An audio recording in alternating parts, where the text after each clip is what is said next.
What is going on, guys? Thank you so very much for joining us on Tuesday night. It is Tuesday Night Titans, episode number 62 for your Tuesday, August 20th, 2024. I am JD from New York. As always, joined by my co-host on Tuesday nights, the one, the only, the solid monster. What is going on, brother? You are muted, my friend. Did it to myself again. There you again. go, man. As long as it wasn't me. Did it to myself again. I went to cough, I muted, I forgot to unmute.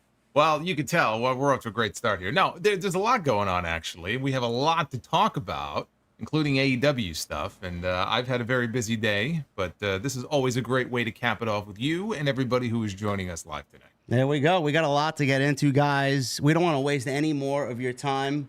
We have AEW All In on Sunday. I was going to say Saturday. I wish it was on Saturday, but Sunday, this weekend. AEW is going to be in Cardiff for the first time on Wednesday. They got a nice crowd on Wednesday night. That show should be taped tomorrow afternoon. For us here on the East Coast, it will not be live. So we will jump into the AEW discussion. We got a full preview and predictions of All In. We got about 19 matches on the card, I think. Tony's probably going to add another 7 more. And we'll go... Yeah, well, at least we'll go over all of them. We will give you guys an extensive breakdown of the stories, where they go after All In. Normally, these pay-per-view preview shows, they are very informative, guys. So make sure you guys stick with us. We're going to get you through everything you need with All In. And we got WWE discussion as well. We'll go over what happened on Monday Night Raw briefly. SmackDown. I liked a lot of what WWE did this week. I actually, personally, Jason, am enjoying the build. Said this last night. I'm enjoying the build more for Bash in Berlin than I am SummerSlam. So I think WWE's doing a great job going into Berlin. Yeah, absolutely. I mean, the key stories are clicking right now, both on Raw and SmackDown, but especially on Monday Night Raw. The key stuff is really firing. So I agree. I think Berlin, and also consider the atmosphere, I'm sure, what it's going to be like in that building in Berlin. I saw Randy Orton said that he's actually bringing his wife on the trip because he wants her to feel what it's going to be like in front of that crowd in that building. So it's going to be fun. It's going to be great. And he also did say, I read somewhere today, that he would like him and Gunther to main event the show, which I actually am advocating for that as well. I know a lot of you Cody enthusiasts might not like that. WWE Championship might not be in the main event, but just seeing where we are with that show and that match and who's in it, I think it's right for Gunther's first match, his first major title defense, to be in the main event. I don't know about you. Yeah, I mean, I think given the location of the show, it would make sense. I think a lot of it just boils down to what is the planned finish in Cody and KO. Yeah. If there was going to be some big heel turn, if there was some big dramatic finish or post-match angle, I think that will dictate what goes on last. But barring that, if I were putting the show together and laying it out, I agree with Orton. I think you go with Gunther and Orton in the main event. Guys, I was joking around about the 19 matches. Please don't take me seriously, but it does certainly feel that way. Thank God it's not. But we'll go over all the All-In card. We got major pissing off the AEW fans. Already getting under their skin. As long as Dax ain't listening to me.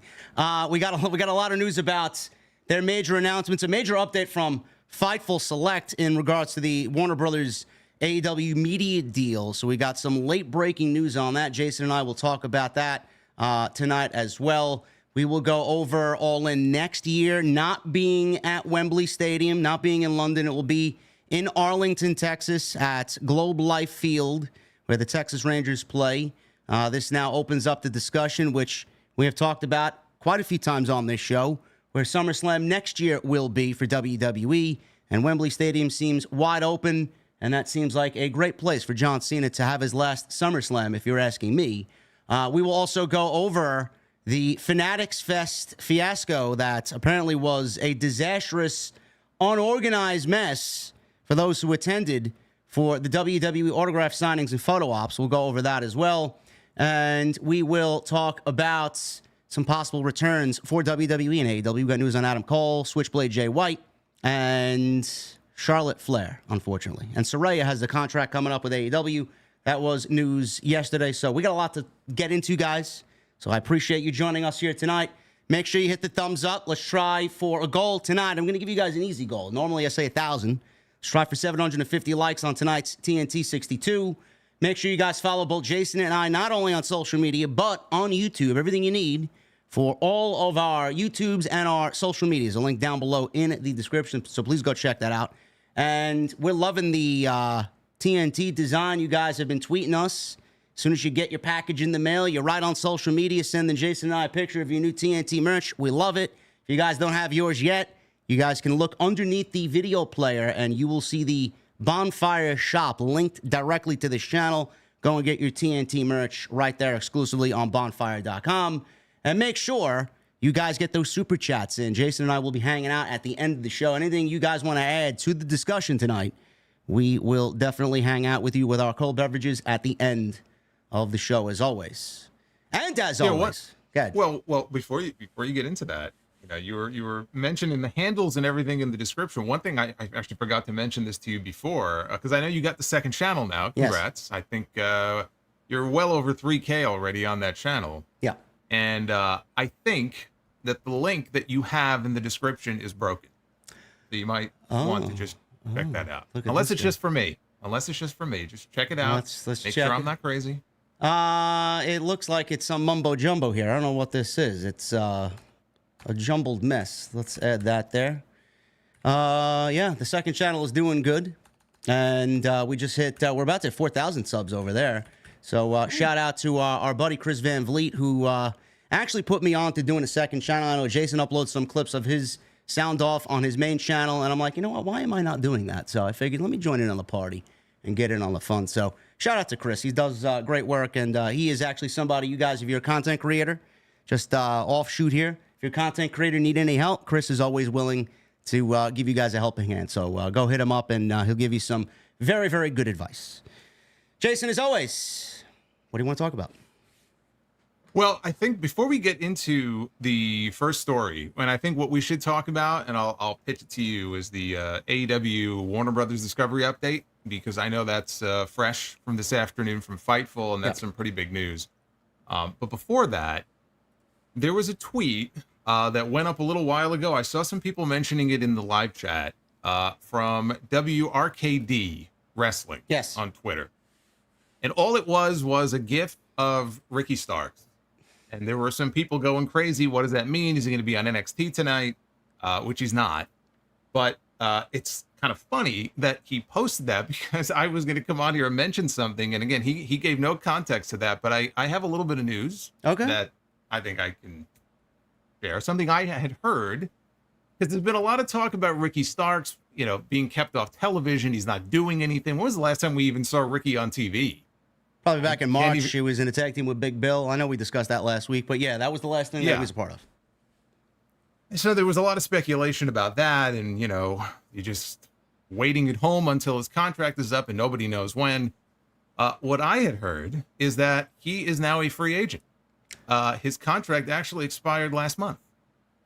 So that is what I heard, and Ricky is out there for the taking. And what he might be alluding to in his tweet, I don't know if something was, pen to paper made official, but that is what I had heard, is that all this wondering about when Ricky is going to be free, how many more months does he have? My understanding is that he's a free man. And if that's the case, I don't think it's going to be very long before Ricky finds a new home. So that's sort of the you the mean they're finally Starks. letting him through the doors of Titan Tower? Oh, my goodness. Well, it's not Titan Tower anymore. But I call it Titan Tower. I like Titan Tower. You're dating yourself. I mean, that's how you know you're old, when you still call it Titan Tower.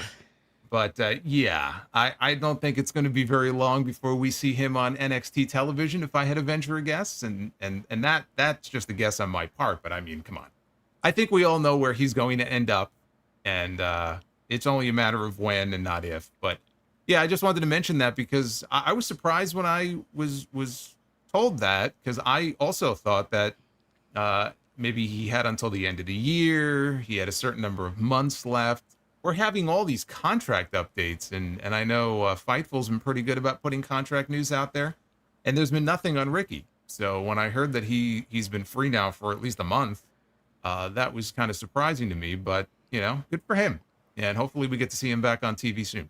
Yeah, I guess now we know the context of the Jade Cargill Instagram story that we saw a couple of days ago, where they were all out to dinner. So I guess it was a celebratory, hey, man, you're finally free. Welcome to the team. And like you said, I was going Yeah. to say, like you said, definitely NXT. I would say let's hold him off until that debut episode in October. Why rush him to TV now in September? Oh yeah. I mean, if that's the case, and he kind of crosses the T's and dots the I's, and he signs on the dotted line, I don't think there's any need to rush him onto TV. And think about this. I mean, they've got Julia coming in, right? She either just wrestled or is about to wrestle her final match in Japan, and then she's going to be on her way to the States. I think they're waiting maybe on some visa issues that they're working through with, Stephanie Care. Yep. And now you potentially have Ricky Starks coming in if, in fact, he goes to NXT. Those are some, pretty big surprises that they can drop on people. October 1st and October 8th are going to be two of the most important NXT shows of all time in the history of that brand. So I'm with you. If I'm them, I'm not rushing anything. It's not that far away. And I think between that and don't forget Motor City Machine Guns, right? There's been a lot of rumors about them.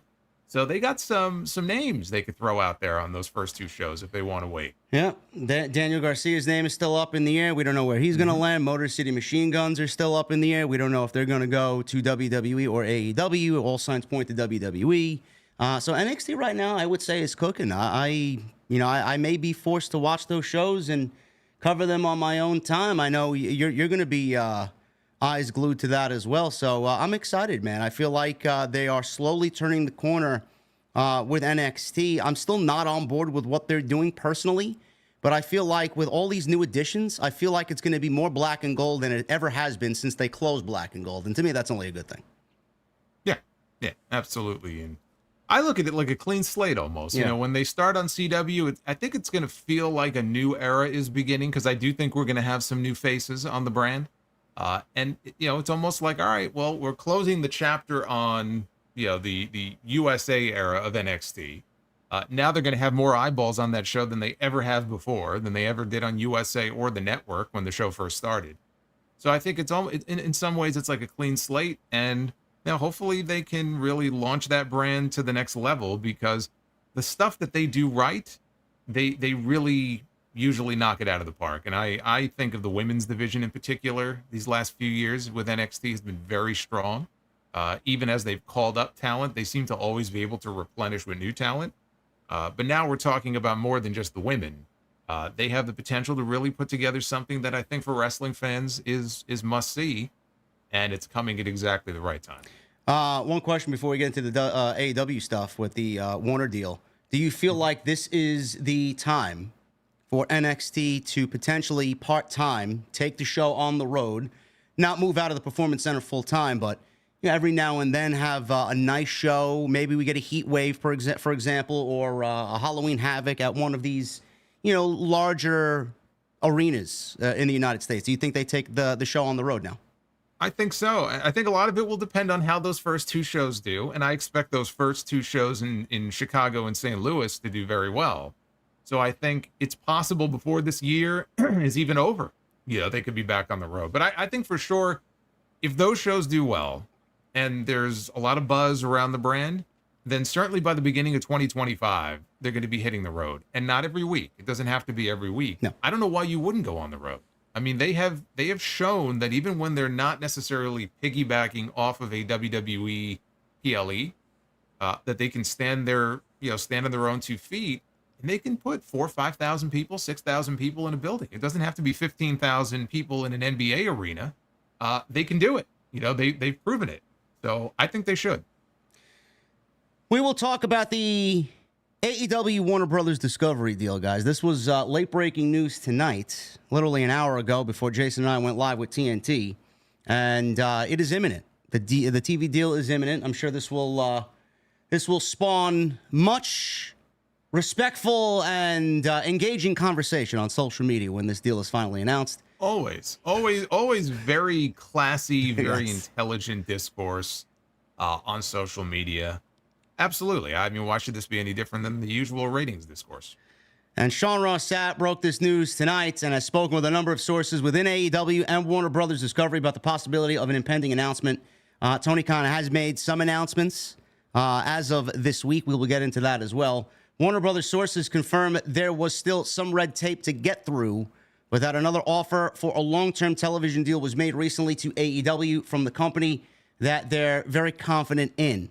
Fightful reported earlier this summer that Tony Khan was set to meet with David Zaslav in Paris during the Olympics, which he did. Khan confirmed as much was planned, and Fightful has heard that both sides considered that meeting very productive. We're told that the deal came after that. One Warner Brothers source called the offer extensive, but didn't elaborate on what that meant outside of saying the terms of the deal were literally extensive, but that the offer is in AEW's hands and they are reviewing it. AEW Warner Brothers Discovery seemed optimistic that a deal would be agreed to, but Fightful did not hear of when an announcement could be made. I think everybody's kind of predicting that the announcement's going to be made either this weekend or around the time of their 5-year anniversary show for Dynamite. Sources close to the situation said that even previous to the most recent offer, AEW had been offered at least double the amount of their previous deal, which I think the number was somewhere in the vicinity of 40 to 45 million. So double that obviously would be. Well, yeah, but the thing to keep in mind about that those are the numbers, and none of these numbers are official because they never released what they're making on the deal, and it's not a publicly traded company. But since that initial deal was signed, which I think was the beginning of 2020, and maybe it was renegotiated in 2021, they've added more programming. They're making more money than they were then. So we don't know the exact numbers, but whatever they were making then, they are making more now. So we just have to keep that in mind. So a few important things to note is that there are no publicly available numbers, like Jason just said, and Fightful confirms that, for their current television deal, and that the deal evolved greatly over the body of the deal.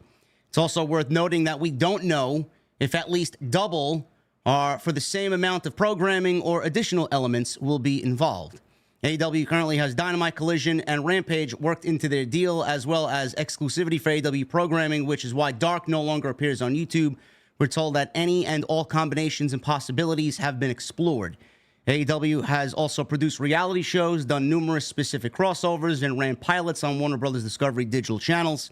Pay-per-view, next-day streaming, library of rights, and Ring of Honor packages are all things that could greatly alter the amount of any deal compared to what it was at for the first few years of AEW. There were rumors initially that Warner Brothers Discovery had discussed a shift in pay-per-view strategy as it pertained to AEW, but they did not respond when we reached out for comment on that. I don't know what that means, but I heard some people talking about it on social media. I don't know if this is legit or not, that if they do move most of the catalog, Jason, to Max, that they will still be charging $50 a pop. It would basically be what we discussed with WWE eventually going to the UFC model. So it may actually still be the same for the AEW pay-per-views, and you have to pay a subscription to Max. Again, don't quote me on that, but I did see some people talking about that, which I think would be terrible for fans, but I wouldn't be surprised if that actually does happen. Yeah, I wouldn't be surprised either. Obviously, the model has worked for UFC, and so I could absolutely see, Warner wanting to do something like that, but it could also just as easily be a case where they've been going back and forth on whether the pay-per-view should even shift to Max, or if they want to keep them on multiple platforms like Bleacher Report and YouTube. Because right now, the last few shows have been on multiple platforms, which, for the fans, I think has certainly for me has made it a lot easier because I have an option other than having to use, Bleacher Report, which is just garbage. So it could mean that we just don't know until the details come out. Like you though, I'm hoping, I'm hoping it's the latter and not the former. Yeah, $50 for a pay-per-view. Now they have 9, and I don't know if they are going to shift to one a month. It's a lot. It really is a lot, but we'll see what happens. Nothing is really set in stone yet. But Warner Brothers reps had noted earlier this year that any deal that they negotiate will likely have Max in mind. Warner Brothers had made inquiries about last year with the possibility of the shift in pay-per-view strategy per Warner Brothers sources. Sources in Warner Brothers and AEW continue to be steadfast in claiming that they have been in ongoing discussions regarding a new deal or adjustments to their deal and how to continue working together since last year. Sources from each side said that we spoke to expect the partnership to continue for quote-unquote years to come. AEW's current deal does go through the end of the year, as they originally had a short-term agreement with Warner Brothers in 2019 before extending long-term for the start of 2020. So there's the answer to that question before. regarding word that a Warner Brothers memo outlined the value of AEW programming, which Meltzer ran with as real news, which apparently he took from a Fightful Discord server and also from some geeks on Reddit and ran with it as real news, which nobody really touched that with a fucking 10-foot pole, but that's Meltzer for you. I like the way you just said that. Discord. I've never heard it said that way before. He was on a Discord server tonight. Is that like a very upscale version of a Discord server? I guess. But yeah, that's Meltzer for you in 2024. He's running with fucking fake numbers. Nobody knows what the value of AEW is. Tony Khan, I'm sure, knows what the value is, but Meltzer certainly does not. Regarding that, Fightful says that was actually a prediction and estimate spreadsheet produced by a Fightful Select subscriber and was posted in their Discord. Warner Brothers says that they knew of no such memo. Okay, the deal is done. It's in Tony Khan's hands. It's in his office. It's on his desk. Well, the deal is not done. I mean, we don't know. Yeah, we don't know that the deal is done. Well, but at least it's written up. Right. It's written up. The thing is with this, I feel it all depends. Obviously, the catalog is going to be over there, which is great. If you guys want a centralized hub for all AEW, Collision, Rampage, Dynamite, it's going to be in one select place, and you're going to have access to it no matter what at any time you want. That's great. Ring of Honor as well. I'm assuming he's going to be part of this deal because Tony Khan has been steadfast in that. He has just nailed that home. I want Ring of Honor no matter what deal we get, and he's pushing for it. I'm sure he got what he wanted. We don't know if that's going to be Ring of Honor with a late night shift on TNT Sports or some other TNT channel. We don't really know yet. But as far as the pay-per-views, this is where my interest is going to lie heavily because that will obviously shift the amount of money that they get per this TV deal to what is being rumored right now from some people within the community between 130 million to maybe 160 million. Obviously, they will be paid for their pay-per-views at least. You have to factor in the buy rates that AEW usually does on a monthly basis to get them that TV deal. But if it does go and shift to this new pay-per-view strategy where you still have to pay for Max and you have to pay $50 for the pay-per-view, TV deal is going to be a lot lower. So we don't know exactly what they're going to be coming in at. The report said it's going to be at least double. It's going to be in the 100 million range. We don't know in which range it will be. But my question to you, Jason, is this is great for AEW. We've discussed this already. Where do they have to come in to be net positive here? Is there any number that they need to be at to be a company that's going to be earning some revenue here and be in the green? Or are they going to be in the red even after this TV deal? Because that's some of the discussion that I'm seeing right now on social media, that even with this TV deal, AEW and Tony Khan still going to be in the red. Well, here's the thing that you need to understand about that. The answer is yes. There is a number, and we don't know what that number is. And neither do any of these people. And that's the thing. There's a lot of numbers being thrown around about what they're making now, what they might make, and what they need to make to break even. There have been estimates that have been done, and I know WrestleNomics does a lot of really great work. Brandon Thurston, they talk about this kind of stuff. But the bottom line is we don't know what the numbers are. So I can't sit here and you can't sit here and say that, well, they have to be at this number to be net positive. We don't know. What we know is that Tony Khan has said, he's talked about how important this deal is. And he has talked about how when this deal is done, AEW is going to be profitable. I've heard him make comments about being profitable before. I think a lot of it hinges on this deal. I don't think he's going to make a deal unless he knows that it will help, push his company into the realm of profitability. And he feels that, okay, this is what we need to get to where we want to go. This is what we need to get to that next level. And finally, after 5 years, we can say that we are turning a profit. We are a profitable organization. I think that once this deal is done, that may well put them there because this has been, discussed now for so long. I don't know that he would just settle for a subpar deal. I think that Warner Brothers Discovery is happy with AEW. I know there's been a lot of chatter about numbers being down, ratings being down, which they are. But clearly they are still very happy to have AEW in the family. And they keep adding them to programming. I think they have this new show. I don't offhand the name of it, but TNT Overdrive. Overdrive. Yeah. It's been advertised the last few weeks that will have AEW talent. I think it's kind of in the realm of what was that show that Ashton Kutcher did? Or there was a similar type of show. It's like a wild police chases type of show, right? Like with Is it? Yeah, insane crashes or whatever. yeah, like car accidents and crashes and stuff like that. But again, it's just more of an AEW presence on their station. So if they're happy, and Tony Khan was over the moon when he came back from the Olympics and had that meeting with David Zaslav, who's the head cheese there. It doesn't get any higher up on the food chain than him. He has sounded uber confident now, almost overconfident, frankly, for weeks. He hasn't said, we hope to get a great deal, we expect to get a great deal, or I can't comment, which is usually his favorite answer. He's come out and flat out said, like, we're going to get like a great deal. And this is going to be like monumental, and he's using all these big words. He knows something that a lot of other people don't know, whether the deal is done or almost done. I think that this will get them to a place where they probably could be profitable, but we just don't have anything to base that on as far as numbers, because we don't know what the numbers are. It's not like when WWE would have these quarterly conference calls, or they would have these filings with the SEC and we would see numbers. We don't have that with AEW. A lot of it is guesswork. We know that he's spending a lot of money on talent, and we know that he'll spend a lot of money occasionally on things like music to license for people's entrances. Like, Tony Khan has not been shy about spending money. And maybe that's been to the detriment of AEW as far as, you know, trying to stay within a certain budget. This deal, though, I think is going to be a game changer for them in that regard. This deal is what he needs. He needs that money. We talked about this. If he wants to remain competitive for top free agents, if he wants to continue to run AEW the way that he's been running it, he needs this money. And he has sounded very confident about this. So I trust that when the news comes out, and I think it could happen as soon as next week, when the news comes out, it's going to be a big increase for them. And I think that's going to be a game changer for AEW. Yeah, I'm excited for them. I'm happy for them. I feel like this is going to be something that hopefully turns their corner. I feel like with their television program, it's been very up and down, very hot and cold.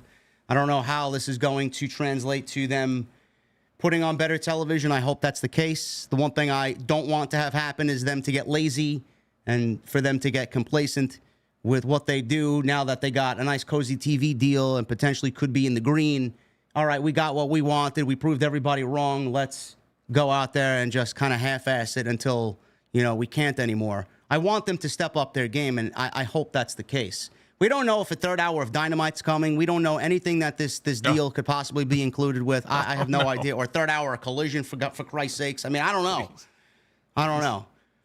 But there was other news here, Jason, in regards to this. I don't know if this is going to be it's not going to affect the TV deal right now, as it's going to be made imminently, but there was some major movement at the top of Warner Brothers Discovery. Said Friday that it would shift oversight of its struggling U.S. networks to get rid of, I think, Kathleen Finch, a former journalist and longtime Food Network chief, retired from the company.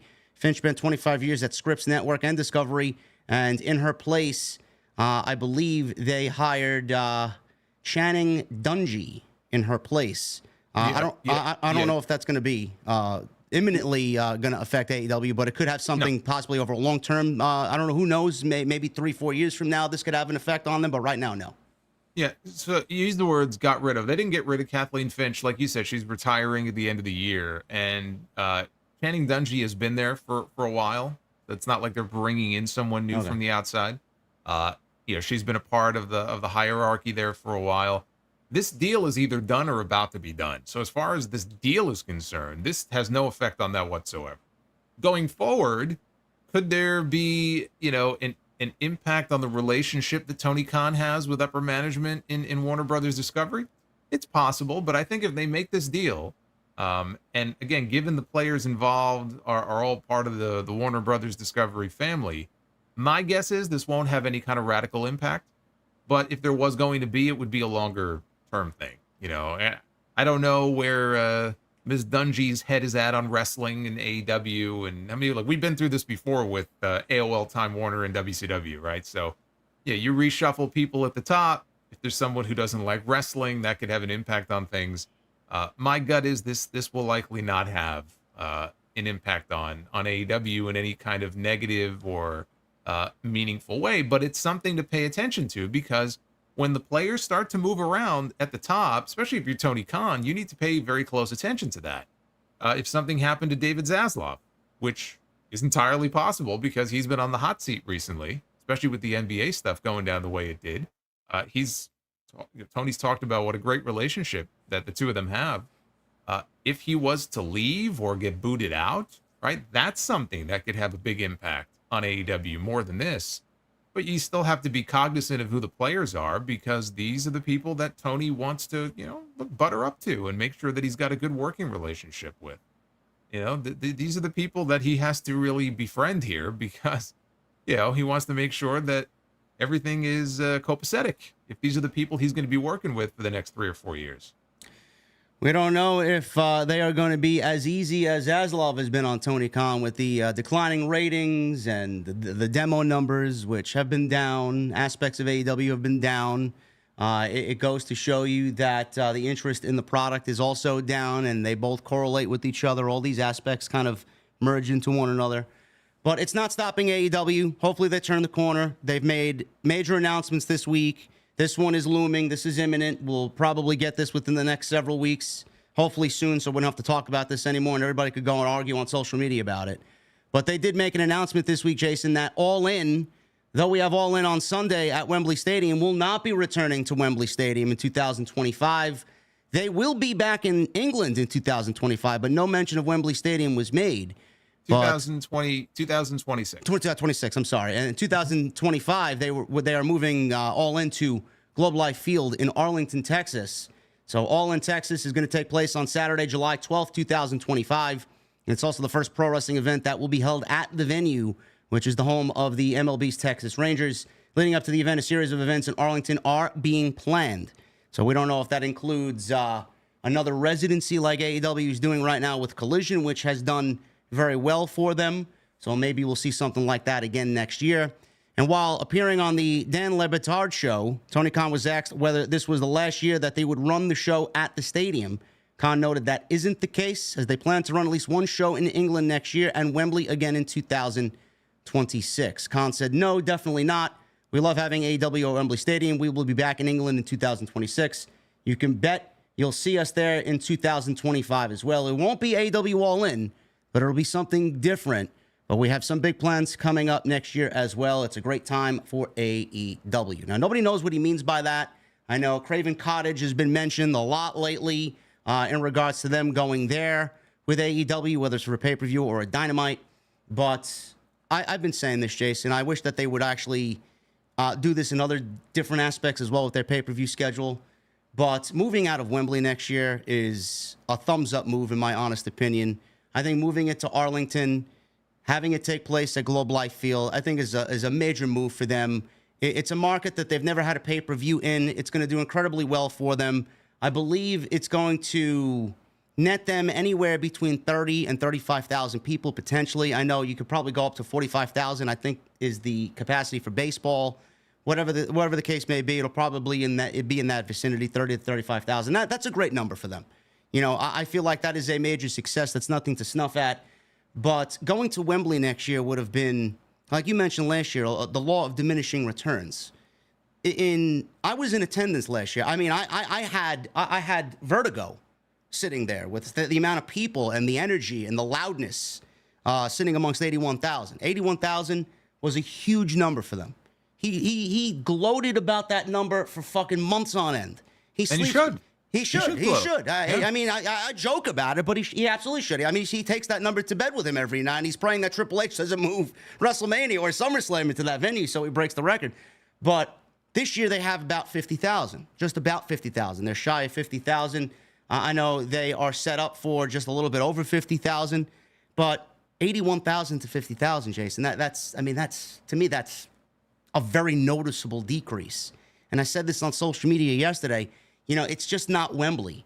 It's Grand Slam as well. You look at what they did 3 years ago for Grand Slam, 21,000 people at Arthur Ashe Stadium. And now you're looking at them. They basically, and it's a month away. Don't get me wrong. I mean, they could fill 6,000, 7,000 people in there. But even that number compared to the 21,000, where the fuck did all these people go? So, again, like that, that's my whole opinion on it. Move out of these places, man. Doing them year after year after year in the same place is just fucking awful. You know, you get it once, you don't need to see it again. Running it twice is okay, but a third time, a fourth time, you're just running into problems there. And it leaves now the door for WWE to be open to Wembley Stadium in 2025. That's the first thing that I thought when this news was announced. Not to take away from the AEW announcement, but you and I talked about this as well, moving Wembley and WWE together for SummerSlam 2025. I think that is now more of a possibility than ever before, celebrating 33 years of SummerSlam next year in Wembley Stadium, and next year being John Cena's last full-time year as a full-time performer for the WWE. I think it's just magic waiting to be made. But Tony Khan moving this show out of Wembley is a thumbs-up move, in my opinion. I'm glad he made this decision. Yeah, I mean, I think it was smart. Again, to go, you mentioned going from 81,000 to 50, and I think by the time they get to Showtime, it'll probably end up being a little over 50, maybe 51. 50,000 people in a stadium. There's no negative way that you can look at that and go, that's a terrible number, right? Obviously, it's a lot less than 80,000. I don't know why people, though, would have expected them to do 81,000 again the year after. I mean, I talked about this a year ago. I said, they're going to come back to Wembley again next year. They're not getting 81,000. The number will go down. Now, I didn't know how far down the number would go, but I figured if they could still pull 50 to 60,000, that's a healthy number of people. And that's about where they're going to end up. So, yes, it's a noticeable decrease, but 50,000 people is nothing to scoff at, okay? And there's no other wrestling company in the world outside of WWE that could do that right now. I mean, New Japan, they run the Tokyo Dome every year, which they could probably fit close to 60,000 if they really maxed it out.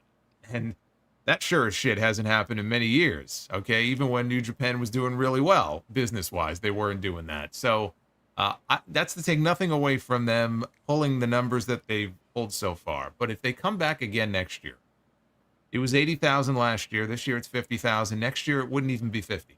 No. Next year, maybe between 40 and 50, but it's entirely possible next year would be down to 30 to 40. And now you're getting into territory where it's like, okay, now you have this gigantic stadium and you only have 30,000 people. You shouldn't be running Wembley Stadium, right? There are other places you can run. You mentioned Craven Cottage. That's something that Tony Khan mentioned years ago. He would love to run a show there. And I think when I had looked it up, I think for a wrestling event, they could fit somewhere between 20 and 25 in a venue like that, I believe. So that's a very real possibility. We could see an AEW show there next year. I don't know what other events, sports might run there. There's certain times a year they couldn't run. That would be the smarter way to go. I think skipping Wembley is a smart move because it's one of two things. Either Tony understands what I just said as far as, okay, if we go back, we may not be able to put even this many people in.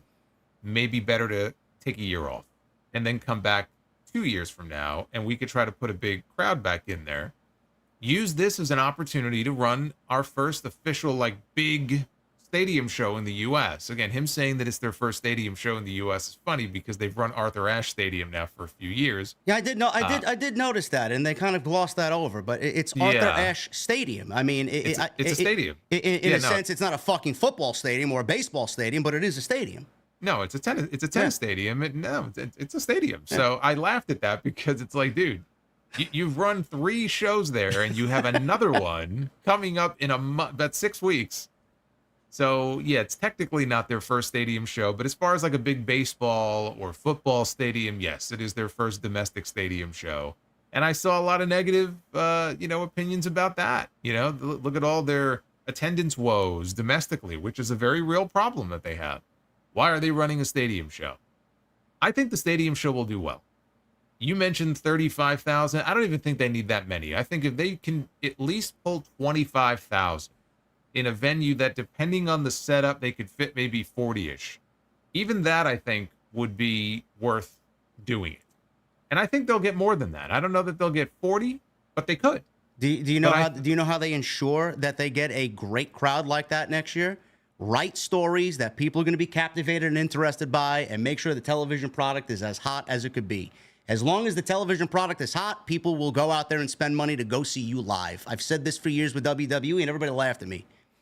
Do it. That's the only way it's going to work. And trust me, it's going to happen that way if they put on good television, people will come out. Simple. I don't know why this is such a foreign language to everybody.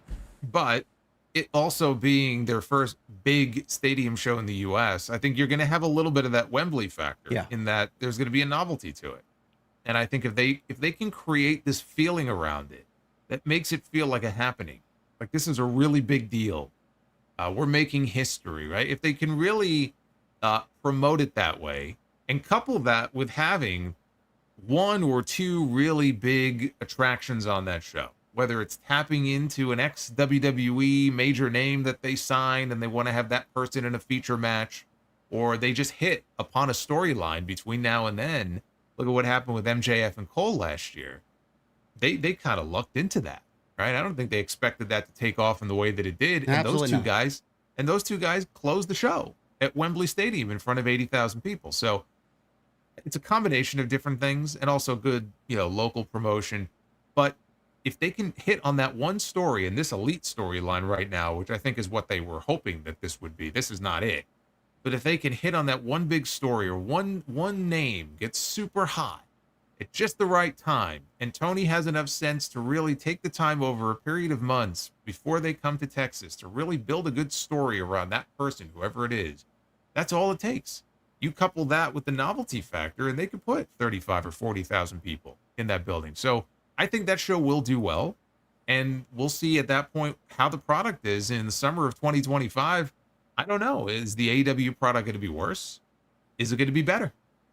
Look at the way WWE has exploded. I'm not saying that they'll do the exact kind of business they're doing, but WWE exploded in a major way that I don't know that a lot of people were necessarily expecting them to, even with Vince, being knocked out of the picture.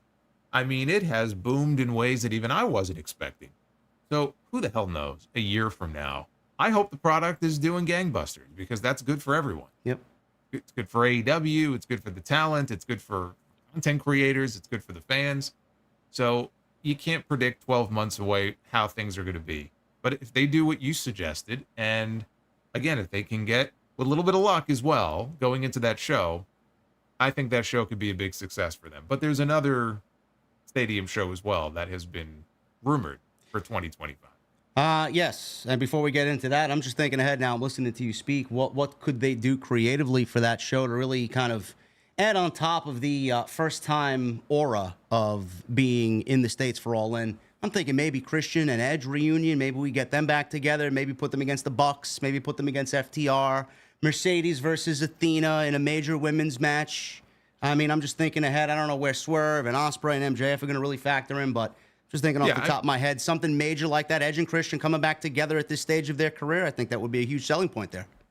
Yeah, I mean that's just one idea. Yeah. We don't even know what the roster is going to look like. They gotta be healthy first and foremost with all the injuries they have.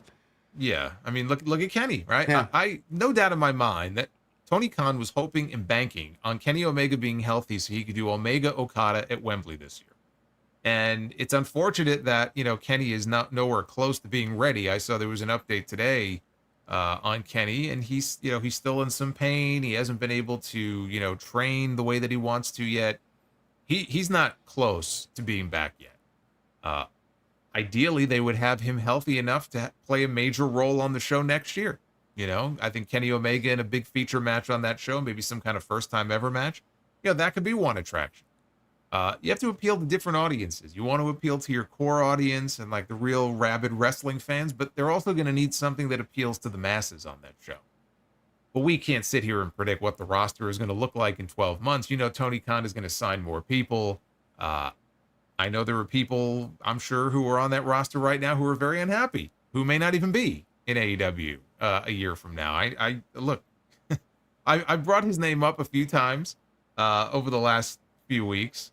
Because we haven't seen him on TV. I've gotten questions about, Wardlow.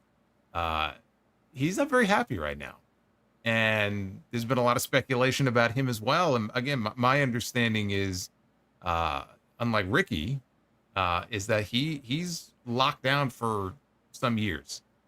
I don't know what's going to happen with him, but that's just, again, one of many scenarios that will play out, and the roster as it currently exists could look different a year from now. But if they do the things we mentioned, I think that they can have a hugely successful show next year. Yeah, I'm looking forward to it. I may actually be there next year because I have a couple of online friends that I've never met in person in real life. Have you And been they to live Texas in Texas. before? I've been to Texas for a wedding. It was hot as balls. It was like 107 degrees. I didn't have a good time, but at the wedding I did. But I would love to visit the Dallas area. I hear so many good things about it, and I might find myself down there. Who knows? Dallas is nice. I was there for WrestleMania 32, which was a terrible WrestleMania. But being in that stadium, that was Cowboy Stadium. I mean, then they claimed 101,000. I mean, that's their usual exaggeration. But whatever the actual number was, there were a lot of people in that stadium. And when you stand up and you're in the middle of it and you look around and you just realize, like, you can't even fathom how many people are there. And then just going around and the food down there was like one barbecue joint that people were like, oh, you got to stop there. You got to have the food there. The food was fantastic. So I wish I had more time down there. But yeah, if you've never been to Dallas before, Dallas is a fun place. I'm looking forward to it. We'll see what happens. But like you said, another stadium show is being planned. And this right now is just speculation. This was also broken by Fightful. The promotion is reportedly, AEW that is, planning to hold a stadium show in Australia in 2025, or at least they want to. The Sporting News reports that AEW wants to hold a stadium show in 2025 in Australia. Plans have already advanced as the promotion has scouted venues on the east coast of the country as potential host sites. Venues that have been looked at include Sydney's Allianz Stadium, Melbourne's Marvel Stadium, and Brisbane's Suncorp Stadium. The entertainment company TEG will support the AEW event, and the product right now currently airs on ESPN in the country and in New Zealand.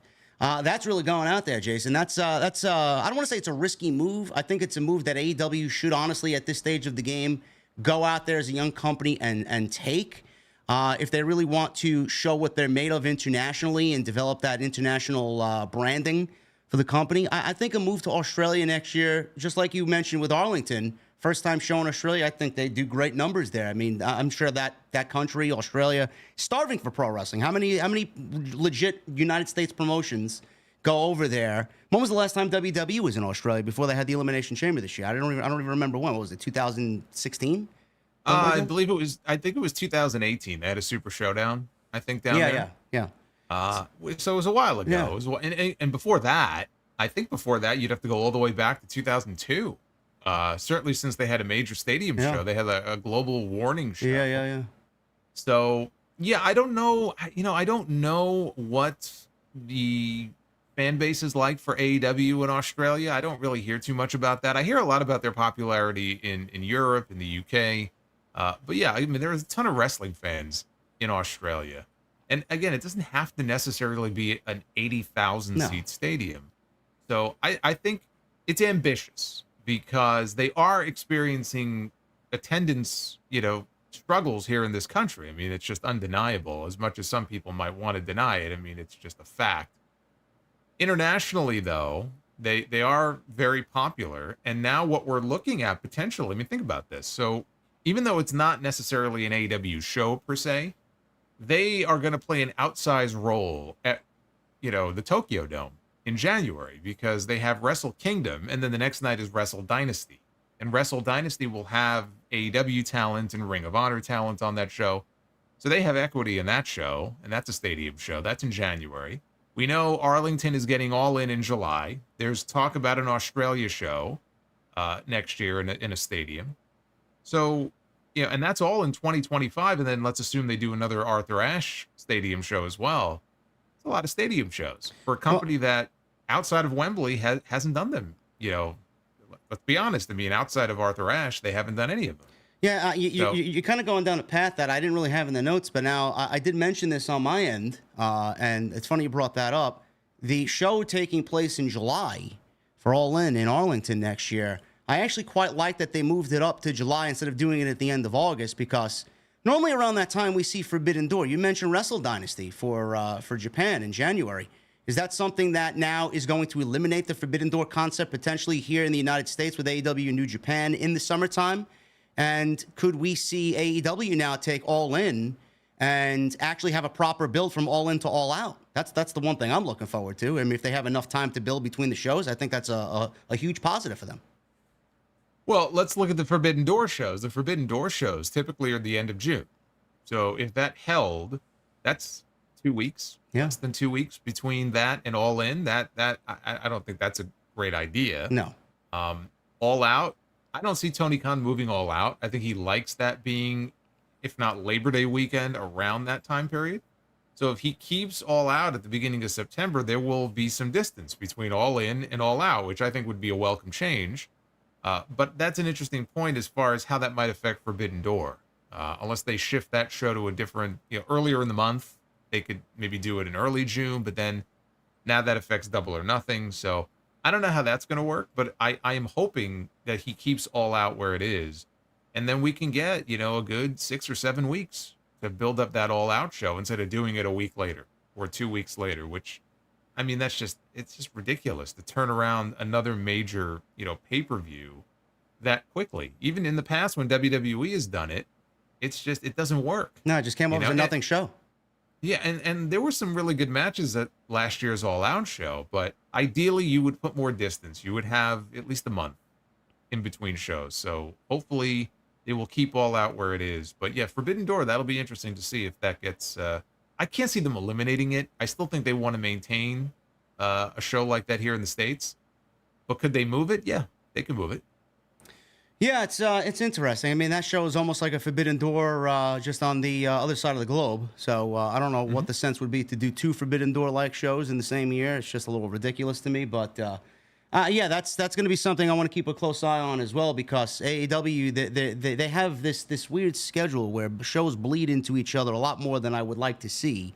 And to be fair, it's not all negative. This year, I think AEW has done a very good job, and we said this last week on TNT. They've done a very good job of building the top matches for All In. They are very good. In some sense, it's actually better than some of the top matches that WWE did with SummerSlam. I'm just going to throw that out there. And I think AEW has done a very admirable job of building some of the matches that we're seeing going into All Out as well. I mean, it's not like last year where it's just a bunch of random matches because they had a show 2 weeks later. A lot of this stuff right now is kind of bleeding into Chicago for that weekend. So I appreciate it. They're at least putting some effort into it. They're trying to make it a show that makes sense. Like Jason said, they had a bunch of great matches last year. That Ricky Starks, Bryan Danielson strap match was fucking unbelievable. And Orange Cassidy and John Moxley was great. I don't know what else was on that show, but I think there was another 2 or 3 bangers on that show. It might have been Kenny Omega was in one of them. It was a great show. There was no story coming out of it. It's like, all right, 4 hours of great wrestling. Match? Yeah, I think it was Takeshita, Yeah. It's 4 hours of great wrestling, but literally nothing going into it. This year, it's not the same. A little bit of a story element to it, so I appreciate that.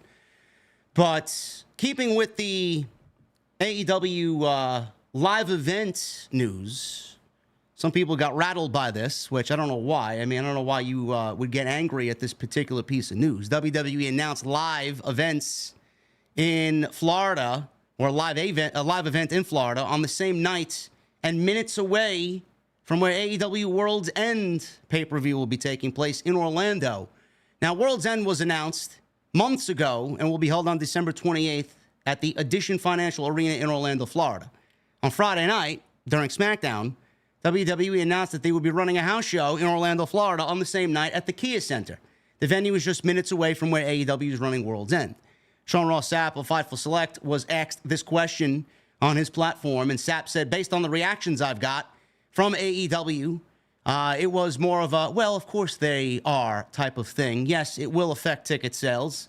WWE is very, very, very hot right now, and it's their holiday tour, so they will do good. This is obviously intentional and a concentrated effort, and it's all part of the competition aspect. It's just the nature of the competition and the way things work. Jason, this got blown out of proportion on social media, and if you know anything about anybody related to the McMahon family, they don't give a shit about what you feel or what you think or what you're doing, man. If they could step on you and squash you like a bug, they'll take every opportunity to do that.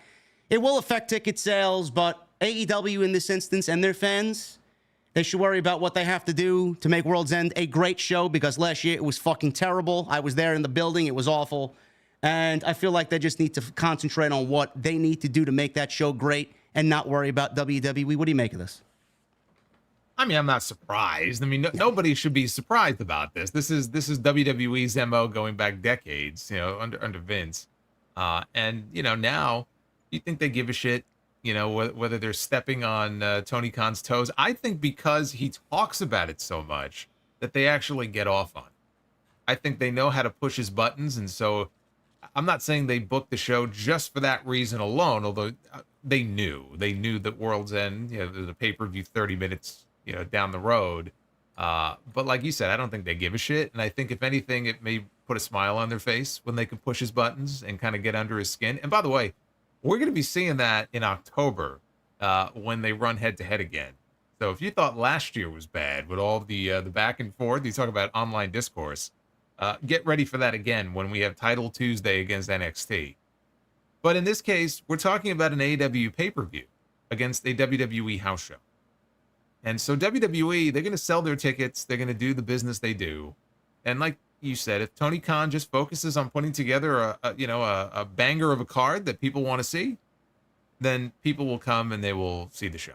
I don't see this having a hugely negative impact. I think it's more of an annoyance. Yeah. There could be some people who like both and only have the money to spend on one, and they can only be in one place at one time. Are they going to go to a pay-per-view, or are they going to go to a house show? That's what it boils down to. If Tony Khan can put together a hell of a pay-per-view, people will go to the AEW show. How much of that audience is even paying attention to AEW? Not many. I can't imagine like that. The WWE audience? Yeah. I mean, how many? Realistically. Well, I don't know. I mean, look, there are people who are wrestling fans who watch all kinds of wrestling. So how many of those people are concentrated in the Orlando area? I would say a decent amount. I mean, it's a nice wrestling hub down there. TNA ran there for years. So, I mean, I would think they have a good, they have a good group of wrestling fans down there who maybe are more than just WWE fans. But, yeah, WWE has their loyal audience and AEW has their loyal audience. And they're based out of Florida, right? I mean, Jacksonville really is their hub. But, again, I don't know the venue the WWE is running, like how many people they're even expecting for that show. However many people it is, I'm sure they'll sell it out because their business is on fire right now. I don't remember what they did for World's End last year, but like you said, it was not a great show. No. So just focus on putting together a great card, with matches that people want to see. And at the end of the day, I don't think that they're going to have too much of an issue. I mean, if we're talking about a difference of, I don't even know if we're talking about 1,000 people, probably less than that is what we're talking about. So if I'm Tony Khan, yeah, I'm annoyed, and I'm just kind of shaking my head like, all right, I know what's going on here, but there ain't nothing you can do about it, buddy. So I think he just keeps his head down and focuses on his show and just put together a strong card. Expect Punk and Orton and Cody and all the major names on that show, because that's what WWE does. They're going to load that show up for the holiday tour, man. All the kiddies are going to get the biggest stars. So look forward to that. And Tony, if you're watching, bro, seriously, create a burner or two and stay off the main on social media, please. Don't think he already has a burner or two? Are you kidding me? He's got at least 4 of them. Don't tweet from the main account, man. That's all I got to say. Don't tweet from the main account. A break. And by the way, I got news for you. So does Triple H. Of course he does. At least one. He's got at least one burner. Let's be honest. We'll get to that laughable news a little bit later in the show. But Tony Khan, it doesn't end there. WWE may be stepping on his toes for World's End in Orlando, but Tony Khan, Jason, also thinks that WWE is still contract tampering with his talent. Now, he did say this before the 2002 All Out event. He held a talent meeting, and he sent emails to WWE's Stephanie McMahon and Nick Khan at the time, warning them to not tamper with AEW talent.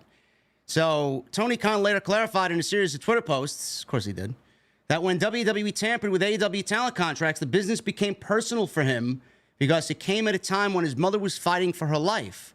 Khan stated that he had talent come to him about WWE contacting them about returning. I made some logical guesses on who that talent might be, but yeah, you can kind of figure out if you guys were in the news feed at that time who that talent was. Now, while appearing on the Dan Le Batard show, Tony Khan said he thinks that the talent contract tampering is still going on. He says, I don't think that it has. It's still happening. I will reserve all rights when it comes to that, but I don't think it has stopped. I will leave it at that. Well, why would it stop? And it's never going to stop. So I don't know who exactly he's talking about, but you and I both know, Jason, you know, the report was that Triple H, I might as well read it now because it kind of goes with this. Triple H spends some time on social media. He's paying close attention to fan feedback. He's been seen scrolling through social media at Raw and at SmackDown. This is coming from Mike Johnson at PW Insider, by the way, so it is a credible source. Triple H pays close attention to fan feedback and reaction to the product. He's even been seen scrolling through social media for feedback while the shows are in progress. PW Insider says, I would like to think Paul Levesque is a lot more receptive in understanding what the audience wants, and I do believe, from what I understand, that he pays very close attention to what the audience wants, not just live, but also based on social media feedback. I've been told there are many times where he is scrolling through Twitter from the gorilla position at broadcast and paying close attention to what the audience is reacting to as far as what he's putting on the shows and what is going on the air. Now, I did mention this because I had to go back and watch the clip. It's always funny to see it. Back in July of 2014, July 21, 2014, Triple H came out on Monday Night Raw and exclaimed that he would voice his displeasure with social media or going on social media if he got angry, and would even send out an Instagram or a Vine, and his friend Mark would riot and stop watching if they didn't get what they want. He's going to say it the way he said it. My friend Mark is going to First of all, I don't know who used Vine. I didn't use Vine. I was never on Vine. I'm hardly on Instagram, but... all the people who used Vine were the ones who were using Tout when they were talking about yes. Tout every week. You know what I mean? I miss Periscope. Remember Periscope? That was a Twitter thing, wasn't it? Yeah, it was a live thing on Twitter, yeah. Yeah, that's right. I forgot about that. That went away a while ago. Yeah, they got rid of that, and then Elon bought it, and now it's the shit. But Triple H, going into the Tony Khan story, Jason, I think we all both know this. They are on there no matter how much they want to denounce social media. In this case, Triple H, all those years ago, 10 years ago, he's on social media. He's paying attention. Tony Khan is paying attention through multiple burners. I appreciate that they both care about what we feel because we were not getting that level of attention with Vince in charge. He didn't give a shit about anybody but himself, and the people that wrote the show didn't give a shit, even though they might have wanted to see what we wanted to say about the show or felt about the show. They couldn't because they had to write for Vince. Is Vince going to like it? Is Vince going to laugh at it? Is Vince going to hate it? So I'm glad that we actually have two guys in charge of both major promotions in the United States that actually care about what the fans want to see and what the fans don't like and what they do like. But the thing with Tony Khan is he knows Triple H is watching Rampage. He knows Triple H is watching Collision, or at least has people watching for him. Yeah, wait. Triple H is watching Rampage? Well, let me reword that. Did you just say that Triple H is watching Rampage every week? Probably not. Nobody's fucking watching Rampage. I don't think so. Triple H has people there to go out and seek what's happening on the shows, on Collision, on Rampage, on Dynamite. He's got his ears and his nose. I don't want to make fun of his nose, his ears, his eyes. He's got it everywhere, bro. He knows exactly what's going on. Tony Khan knows that. Why is this always such a big deal with people? Like, I think if you know anything about WWE, the McMahons and the way they operated, and now Triple H, who's learned a lot from Vince McMahon over the years, why is this such big news to everybody? Why is this such a surprise to everybody? I don't know. I just think that people, they know that Tony Khan is active on social media, but Triple H, I don't know. I guess because it is so weird to think that somebody is sitting at the gorilla position during Raw and SmackDown, scrolling through Instagram or Twitter, probably Twitter more so, to get fan feedback, because that just wasn't anything that happened before that we were ever aware of. It's kind of a weird feeling that we're still, I think, adjusting to, like this new era in WWE where they, at least it seems like, they take fan feedback into consideration. And I think we saw an example of that last week when the report from WrestleVotes indicated that they were thinking about changing the Judgment Day name to Street Trash, and then that was on a Monday. And then by Thursday, he said, update, some good news. They heard the outcry, and so that won't be happening anymore. Good. That was Triple H going, oh, shit, maybe we shouldn't be doing this, you know? Even though they had merch already ready to go. They had, like, approved designs for merchandise. Well, there may be merch. I mean, they said it was Finn Balor's idea, and they had already come up with like T-shirts and merchandising concepts, and we might hear Street Trash get mentioned, but it won't actually be the name of the faction, which would have been a terrible idea. So if that's the sort of thing where Triple H is going to be scrolling and saying, okay, there's this just everyone is coming together and in unison saying that this is a terrible fucking idea, this is something that we shouldn't be doing, and then it gets him to think twice about it, I think that's a good thing. What you don't want to fall into the trap of, though, is every little thing that people will complain about, oh, well, we have to change it. And I think they're smart enough not to do that. So you don't want to over rely on fan feedback, because you're always going to have people that are going to pick apart every single thing you do. You will never have a storyline or a segment on a show where you can get every single person to agree that it was great or it was shit. You will always have varying opinions. But I think that it's a healthy thing to just, keep in the loop on what people are talking about. I think it would be irresponsible not to be honest, in today's day and age. When you have, someone like Vince McMahon, who's almost 80 years old and is a fucking dinosaur. Yeah, I wouldn't expect him to be sitting on social media, because in his mind, why would I do that? I don't give a shit. I'm doing what I want to do. That's why we always got those stories about 2 hours before the show, he would rip up the script and rewrite the show himself. You think he was hitting Twitter to say like, oh, what do the people want to see? No. By the way, all the people who thought that Vince McMahon controlled his own Twitter account, those people, they boggled my mind. Yeah, sure. Yeah, like there were people who thought like, and they would tweet Vince too, like asking him questions or, expecting a response out of him. Like, I got news for you. Vince wasn't controlling his Twitter account. He probably forgot what the login was anyway.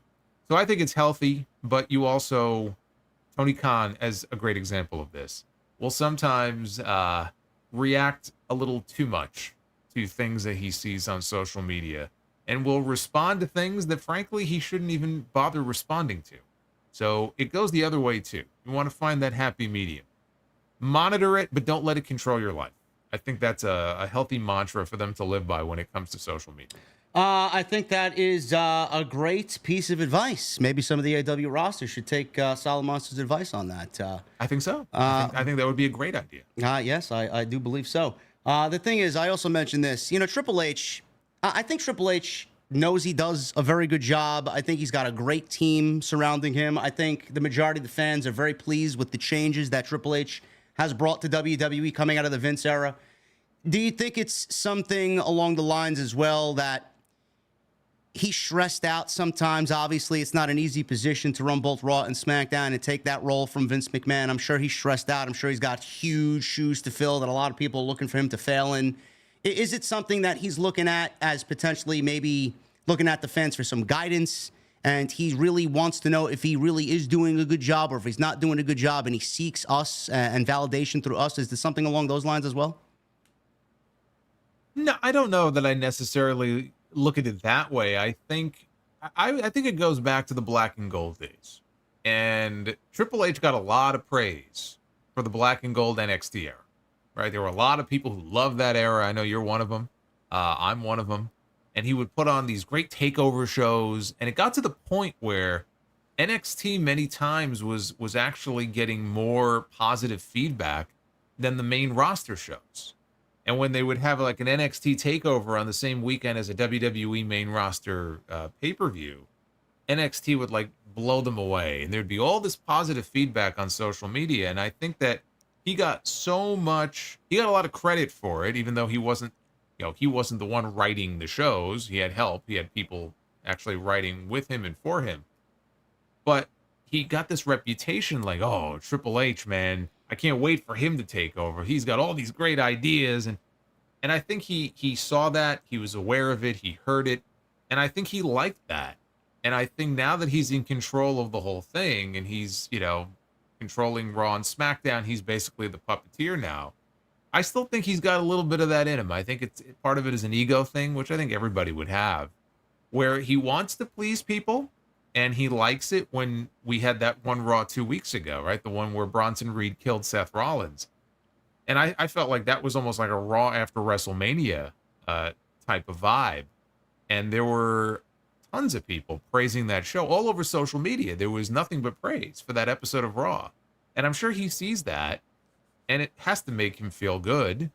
And I think he wants that. And so he's willing to listen to fan feedback. And if there's a little bit of negativity towards this, all right, maybe we'll tweak it or we'll pivot in a different direction because, he wants to be the guy who is giving the fans something that they can be genuinely excited about. So I think that's probably more than anything. He doesn't need our help. He's got a whole team helping him out. Because again, he's got writers and he's got writing assistants, and it's not like he's the only one, in control there, and he's overwhelmed. I think he's doing a good job, and he's, balancing things. He's got a lot of different responsibilities. But I think that may be more than anything else what it is. I think he just enjoys it when he can go online and see messages of, thank you, Paul, thank you, Triple H, what an awesome show. And I think he just wants to, as any promoter would, he wants to give the people a show that they fucking love and that they'll heap praise on him for. It's going to be interesting to see if Triple H comes out of the woodwork on social media, whether it's his main or burner account, and he accepts the Wrestling Observer Award for Booker of the Year while he beats Tony Khan in a landslide. Can't wait to see what the reaction on social media is going to be to that. Tony Khan actually may come in third place this year, believe it or not. He may get Triple H and Shawn Michaels ahead of Tony Khan. Oh, boy. I don't, I think Tony might finally have a break with sanity if that happens. I don't think he can handle it. I really don't. I don't know, man. TK, stay away, man. It's going to get a little rough, man. The season's going to be a little rocky, man. They're going into the rest of the year. I'm a little worried. If that happened, I hadn't thought about that, but if that happens, I'd be a little worried about his mental health. Oh, my goodness. He's going to be on the phone with Dave. Bro, is the polling rigged? What's going on, bro? No. Well, not even his mental health. The mental health of some of the AEW fans. Can you imagine? Forget about it, man. You and me will be sitting with the New York City skyline in the intro, man, smoking a cigar and drinking a cold beverage while fucking social media burns to the ground. Can't wait. I don't even smoke cigars, but I'll smoke one that night. It's gonna be. Well, you have a celebratory one. Yeah, that's whatever. All. We got some AEW contract news. We'll get into the All-In stuff, but we have some contract news here with several talents, which I'm excited to hopefully see back on television. We'll start with this one because this one doesn't have anything to do with AEW and a talent coming back to AEW television, but in regards to Rey Fenix, there's concern that he could have his AEW contract extended because of time on the injured list. Now, Fightful's reporting that Rey Fenix right now and Penta are set to be free agents. We've talked about this the last several weeks on TNT. Fightful reported that those they spoke to in the company believe Lucha Brothers are leaving and want to join WWE as a duo. AEW sources who spoke to Fightful claimed that the tag team didn't want to do business in the appropriate ways, and many have exited the company before them. AEW sources believe Penta pushing back on the reports was a way for Phoenix to leave AEW without any contractual hurdles. Now, Dave Meltzer reported in The Observer that there is concern now because AEW has the right to extend Rey Fenix's deal for another year due to time off for injuries. Earlier in the week, there was a report that Penta was headed to Orlando, which led to fans speculating that he would be at the Performance Center this week since it's in the city, even though he's still under AEW contract. He didn't mention anything about WWE. He didn't mention anything about being with WWE, but people ran with the story anyway.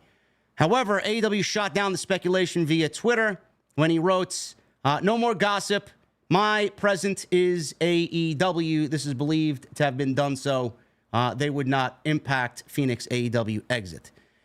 Now, I mentioned this on social media because I seen Jason Wrestle Purist tweet this out. Ibu tweeted it out as well from Wrestle Purists. Rey Fenix, I fully believe that Penta is worried about Phoenix and his contract being extended.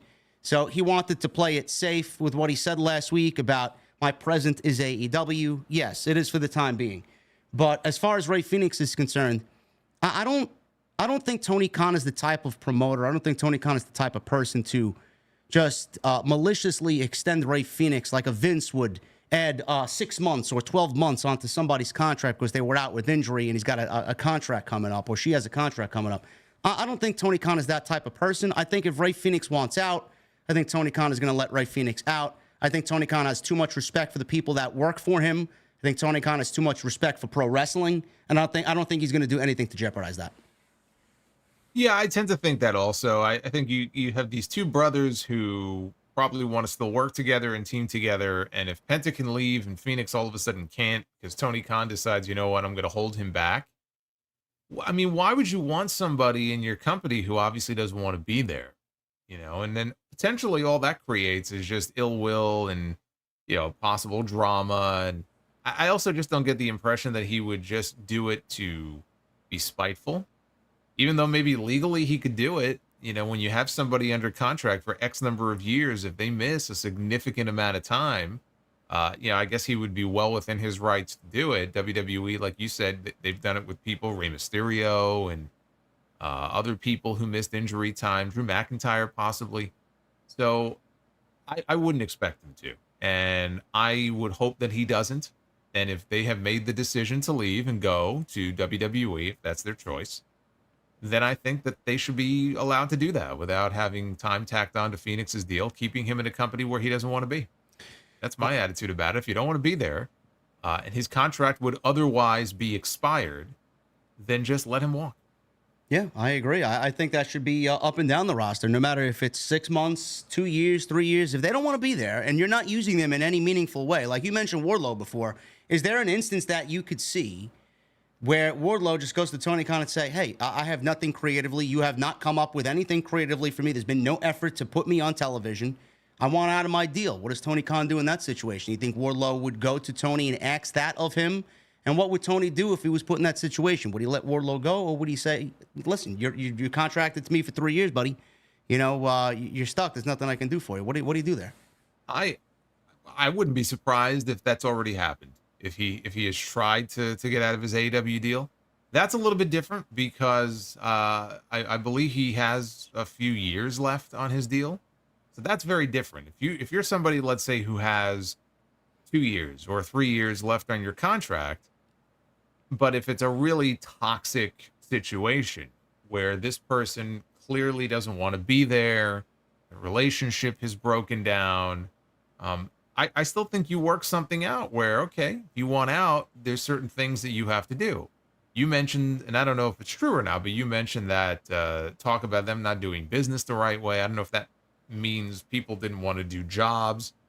But if I'm the promoter and it's a situation where it's like, all right, I'm open to the idea of allowing you out of your contract early, but I want to use you to help put over other talent, let's say, basically do jobs on the way out. And if that person says, no, I don't want to do that because they feel like it's going to hurt their value, wherever they go next, then I may not be so open because you have to be willing to play ball here. I mean, you did sign a contract at the end of the day. So there is that consideration. I could see it from both sides, but I think ideally you would work something out. Can we fix this? Can we work it out? If not, then yes, I would like to think that I would be open to allowing this person out if they're that deeply unhappy, but I would want to get something out of them before I let them go. I wouldn't necessarily just let them walk. I would say, you know what, if there's any value to be had in using you for a storyline or to help put over a couple of new talents that I'm really high on, you may not want to do it, but tough shit. I'm not going to let you go unless you do. In a situation like that, I think that would be understandable from the promoter's perspective. And I'm not saying that applies to Wardlow. I'm just saying in general, you kind of take it on a case-by-case basis. But yeah, it's tough. I mean, you signed a contract for X number of years. If you have buyer's remorse and you say, you know what, I'm not so happy, I want to leave. Well, again, there may be certain things that you need to be willing to do on your way out, even if it makes you not look as strong as you would like to look. Yeah, it's amazing how some people don't want to be bothered with that aspect. Like, hey, put this person over, put that person over, and then I'll let you go. I remember that one of the most recent instances was Andrade. He wrestled Miro at World's End last year. Great match. And then Andrade was let go from his deal.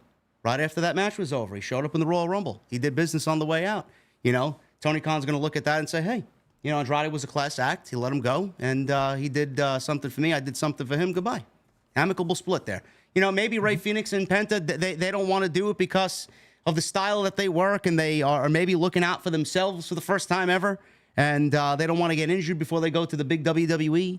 I don't know what it is. I don't know. But, I don't blame them for wanting to look after themselves, and kind of play it safe here with Phoenix.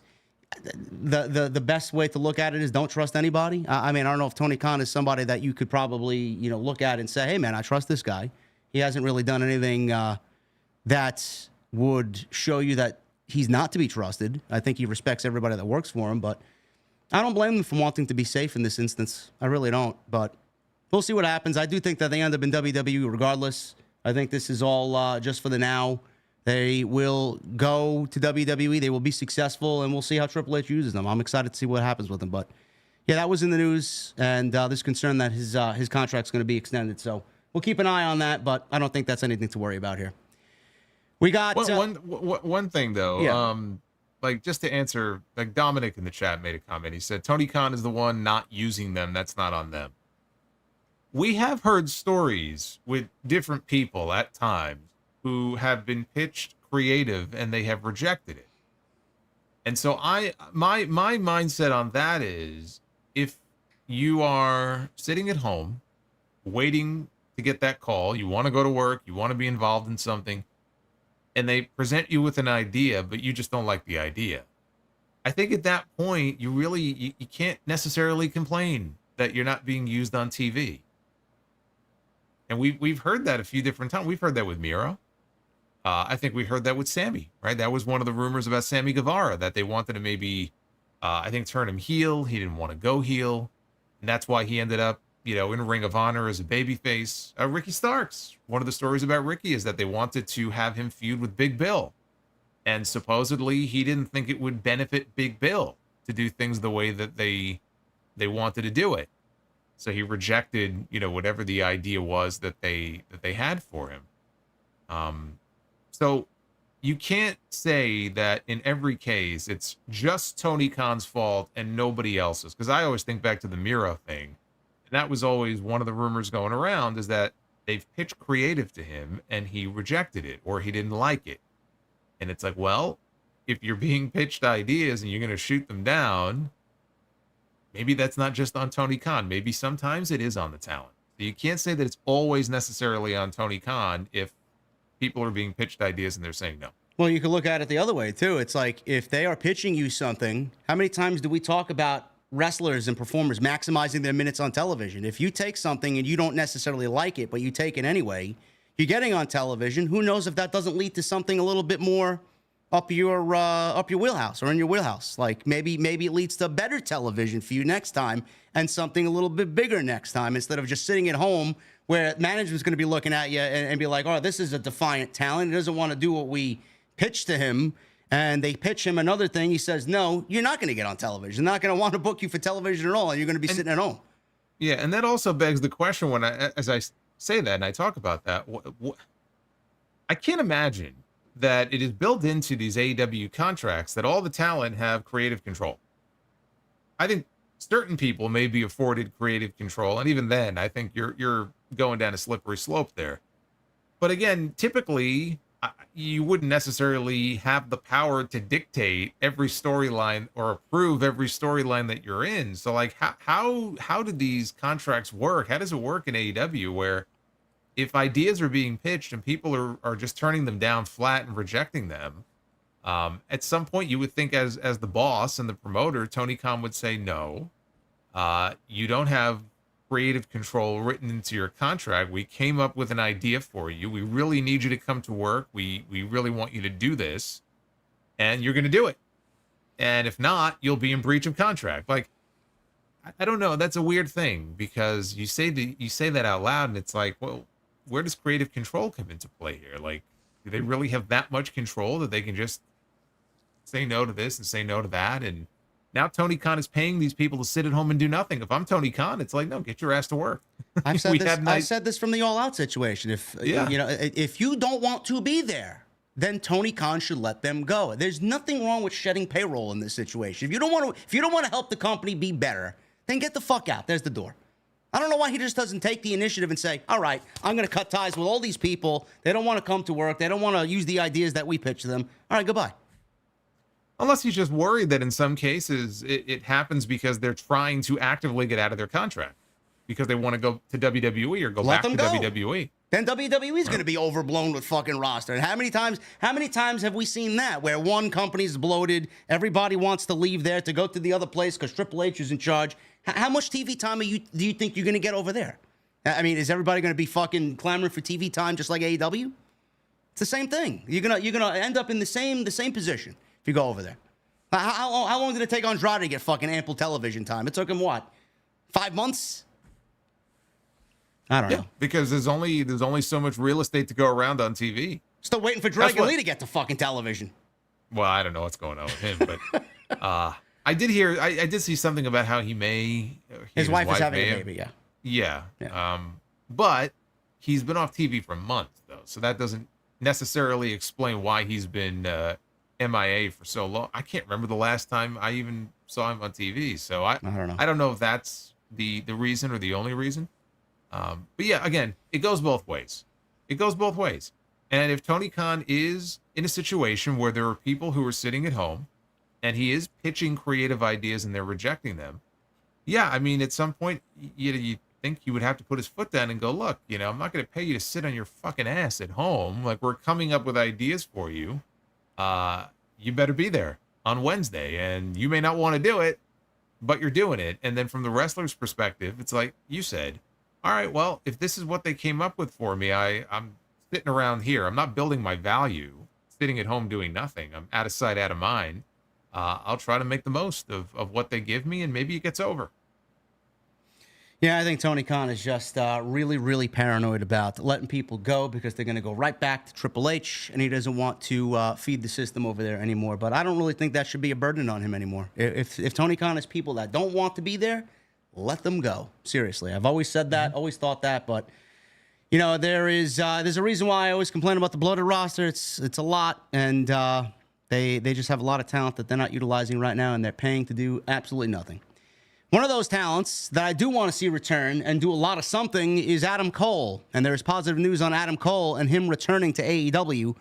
Sean Ross Sapp and Fightful Select have learned that Adam Cole was backstage at the August 14th episode of Dynamite. While it isn't out of the ordinary for injured talent to be at tapings, Cole had been taken off the road a number of months ago as traveling seemed to be slowing down his progression towards an in-ring return. Cole had been factored into the Undisputed Era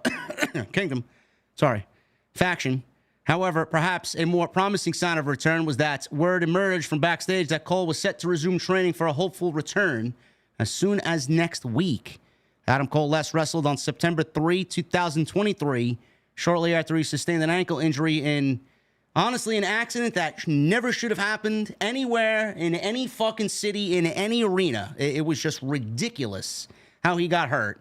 This must have been the worst broken ankle of all time. I mean, it's crazy because I remember at the time they talked about how it was such a bad break. I think he might have needed more than one surgery. Yeah.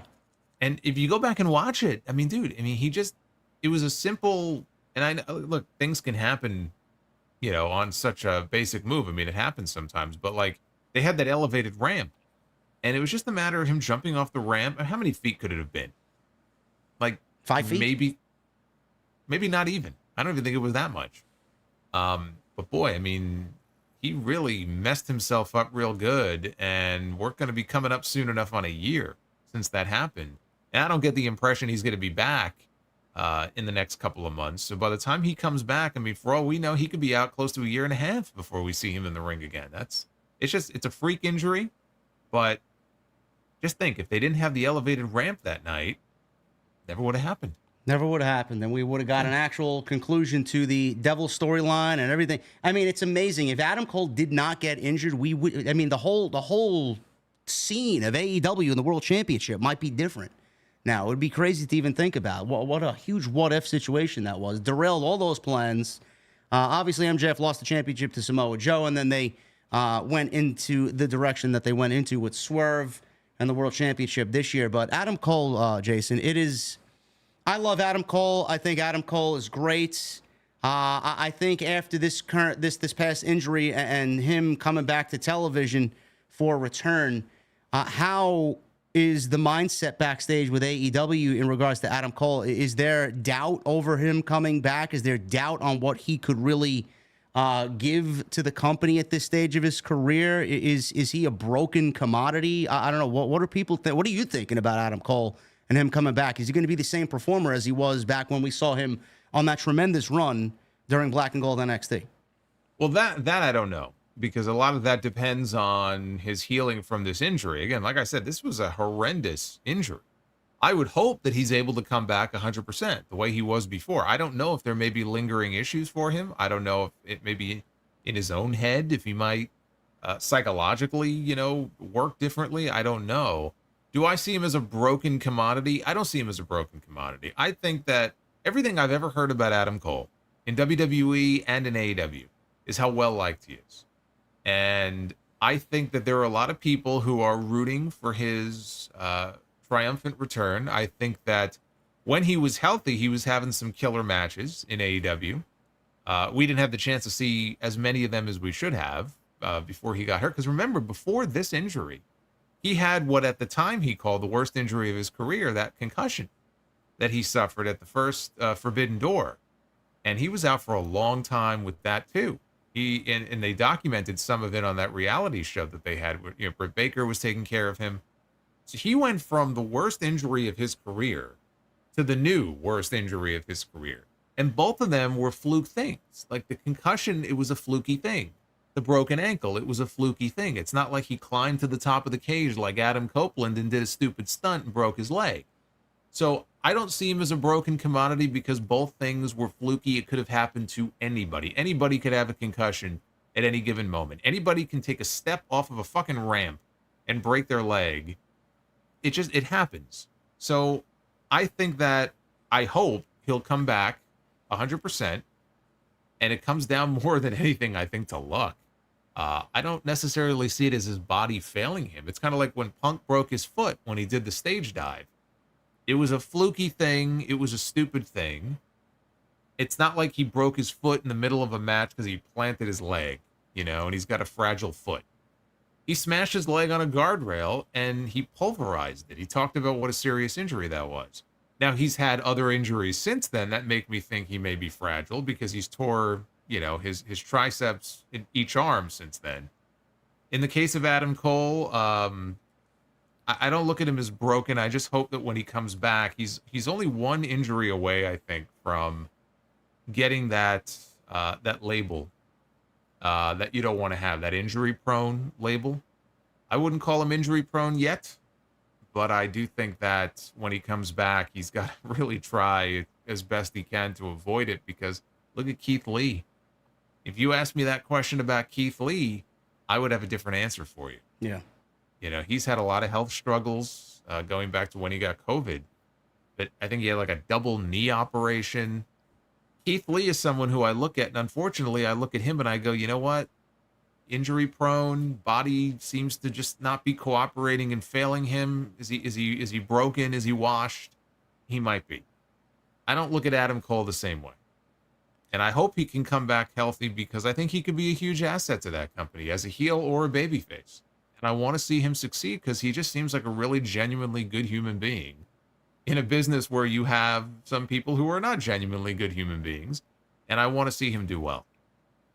Yeah, I agree with everything there. I love Adam Cole, like I mentioned before. The Undisputed Kingdom is basically dead in the water. I don't know where they go with whatever they're doing right now. Currently, Roddy's leading it with Taven and Bennett, and the Beast Mortos is teaming with them. I mean, it's just all over the place.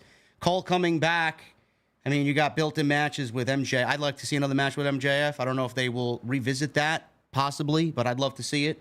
Swerve. I'd love to see Cole and Swerve. I'd love to see Cole and Ospreay. Copeland. Ricochet's probably going to end up with there. Cole and Ricochet again. I mean, there's just a ton for him to do. And like Jason said, he's just a great fucking pro wrestler. I mean, they were talking about him being the current Shawn Michaels of this generation. I mean, just a string of bad luck, man. I genuinely feel bad for him. He left WWE. They wanted to change his fucking name. They wanted to cut his hair. They wanted to take his whole gimmick away from him. He opted to leave because Vince didn't want him to stream anymore on Twitch. Plus, on top of the terrible creative that they were about to give him and be Keith Lee's manager, reportedly. I believe every fucking word of it. And then he joined AEW. Things got, promising. He showed up the same night as Bryan Danielson. I was in the building for that. I mean, it was just Fucking unbelievable. I thought we were upon a renaissance, a new renaissance of pro wrestling. And then just like you said, a string of bad luck, man. I genuinely feel for the fucking guy. Yeah, and the changeover in WWE would have benefited him greatly because Unbelievable, man. he Again, was a a what Triple if. H guy. What a Yeah. huge what if with everything. Oh yeah.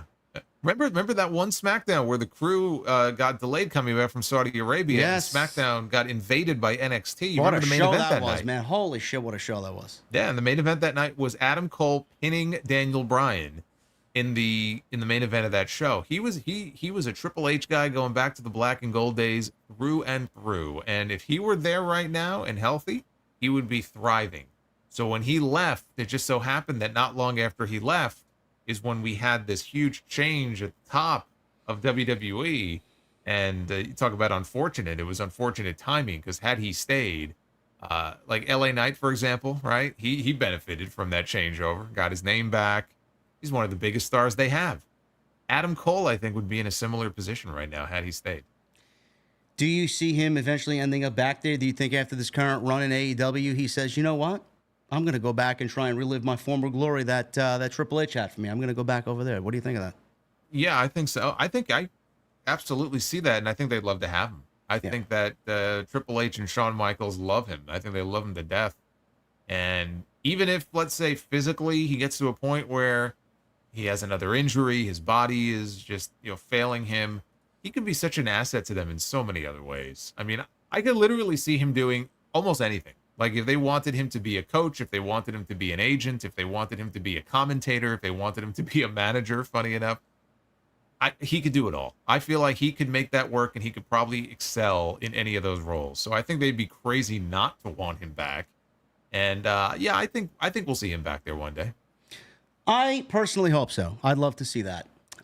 Jay White is someone I'd love to see back on television, and he is back imminently, according to reports. Fightful Select and Sean Ross Sapp have learned that White is healthy and that there are plans for him to return to AEW television soon. We could see him at Wembley Stadium on Sunday. White last wrestled on July 6th in a losing effort to Adam Page in the Owen Hart Foundation tournament. Bang Bang Gang last defended their Unified Trios titles at AEW Double or Nothing. White was never expected to be sidelined for too long, and he was out with a reported foot injury, which led the Bang Bang Gang to vacate the Trios championships.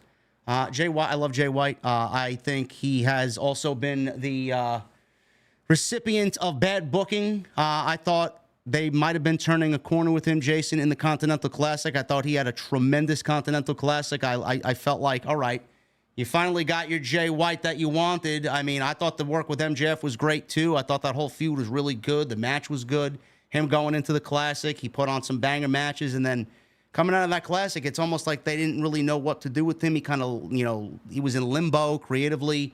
Then he got hurt, and now he's on his way back. Where do you see Jay White fitting into the plans? Do they do the trio again, or should they really just start building him up as a solid upper world championship caliber performer? The latter. Okay. Yeah, I mean they need to utilize him in a singles capacity, probably as a heel when he comes back. I don't know if they will or not. It felt a little bit like before he got hurt, like they were starting maybe to do that again with him. But yeah, that's the role that I want to see him in. I mean, you put him back in the trio situation, you're just wasting him.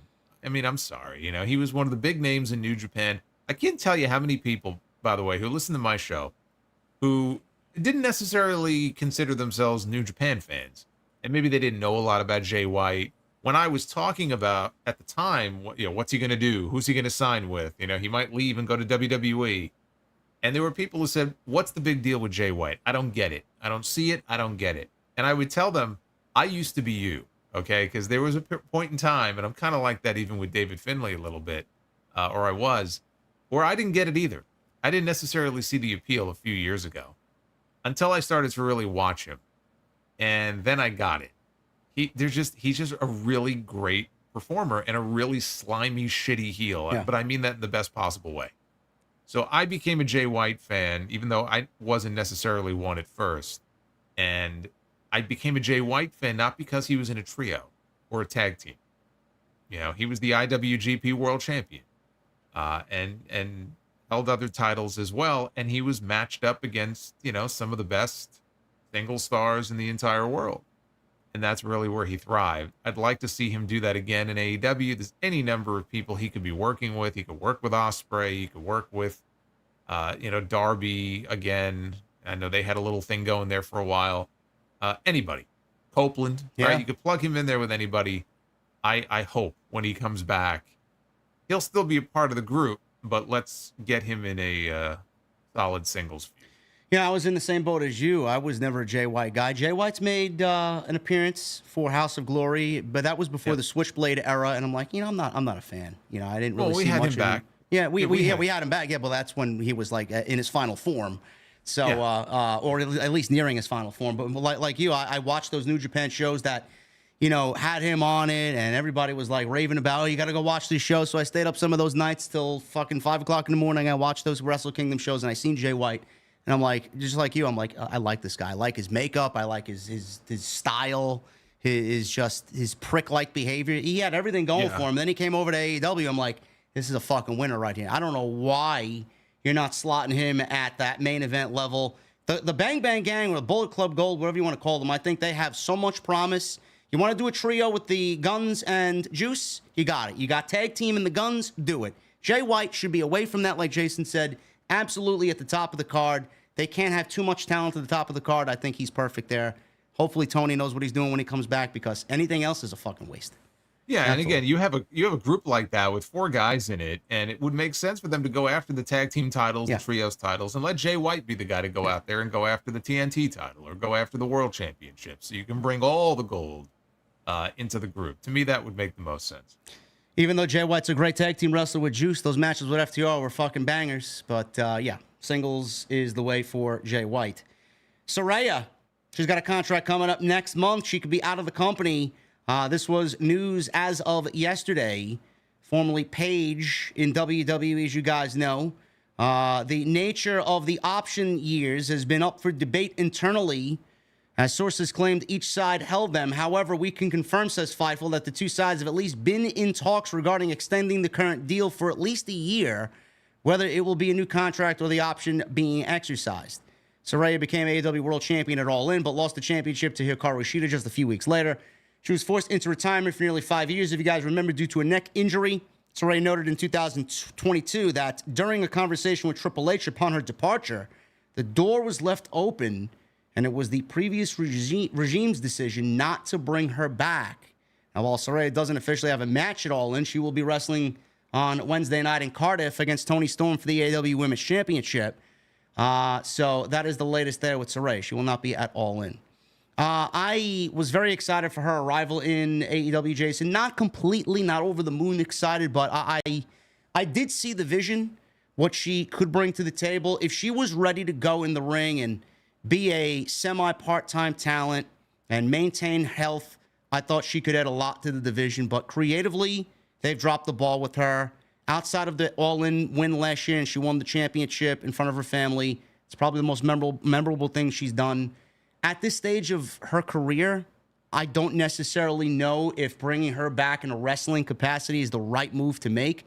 I think her value right now, most of her value is probably training the younger talent, being a knowledgeable source for the younger talent, and being a backstage presence in that locker room. Outside that, I can't really see why Tony would want to bring her back. And if he was to let her go, I could absolutely see her back in WWE doing that, and not actually wrestling, but doing what I just mentioned, being a backstage presence. No, I think if she were to leave, WWE would sign her. I think she would wrestle. I don't think she's done wanting to wrestle, so I don't think she would go somewhere if she didn't know that she would, have the chance to still get in the ring. Yeah, I mean, what they've done with her is, very hit or miss, more miss than hit. Nothing terribly impressive that she's been involved in. She doesn't wrestle that often. That's probably more for, I would imagine, for health reasons than anything else. Remember, she was out for, how many years was she out of the ring for? 6 years? Yeah. Something like that.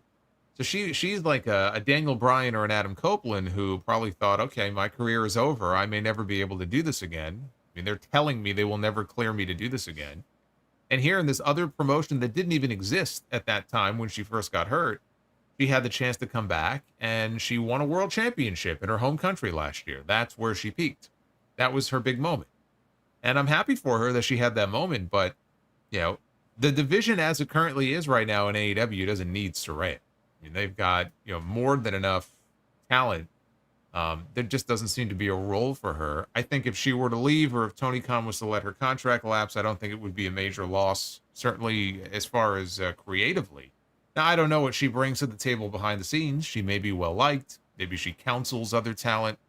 I can't speak to that. I'm just speaking as far as what I see from her and involving her on TV. That if her run in AEW was to come to an end, it really wouldn't have any significant bearing on the division at all. But WWE, I think, would want to bring her back. And I think she would wrestle. How often would she wrestle? I don't know. She's not going to wrestle full time. I mean, it's pretty clear to me she probably can't do a full-time schedule. But to bring her back, Paige is back, right? She's been gone for so long. Again, there's a novelty factor to it. Yeah, I think they would do that. I think they would do that for sure. Do you think AEW's kind of missed the boat on reviving a Saraya versus Mercedes feud if they don't bring her back? Do you see that potentially happening?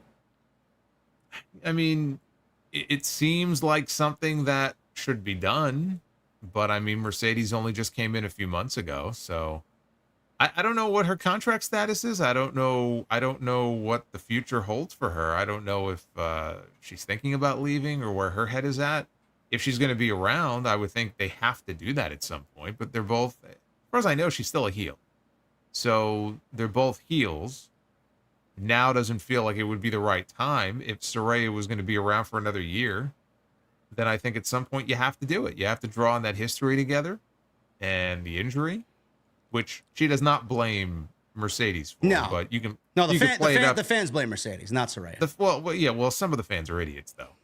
But you can certainly play it up storyline wise and say you took away X number of years from my career and really make it personal. So yeah, if she's going to stick around, you have to do it at some point. It would almost be, I feel like it would almost be creative malpractice not to. And the two of them, I'm sure the two of them have talked about wanting to work together. So unless there's something we don't know and she's leaving in the future, she's not going anywhere, then I think you have to do it.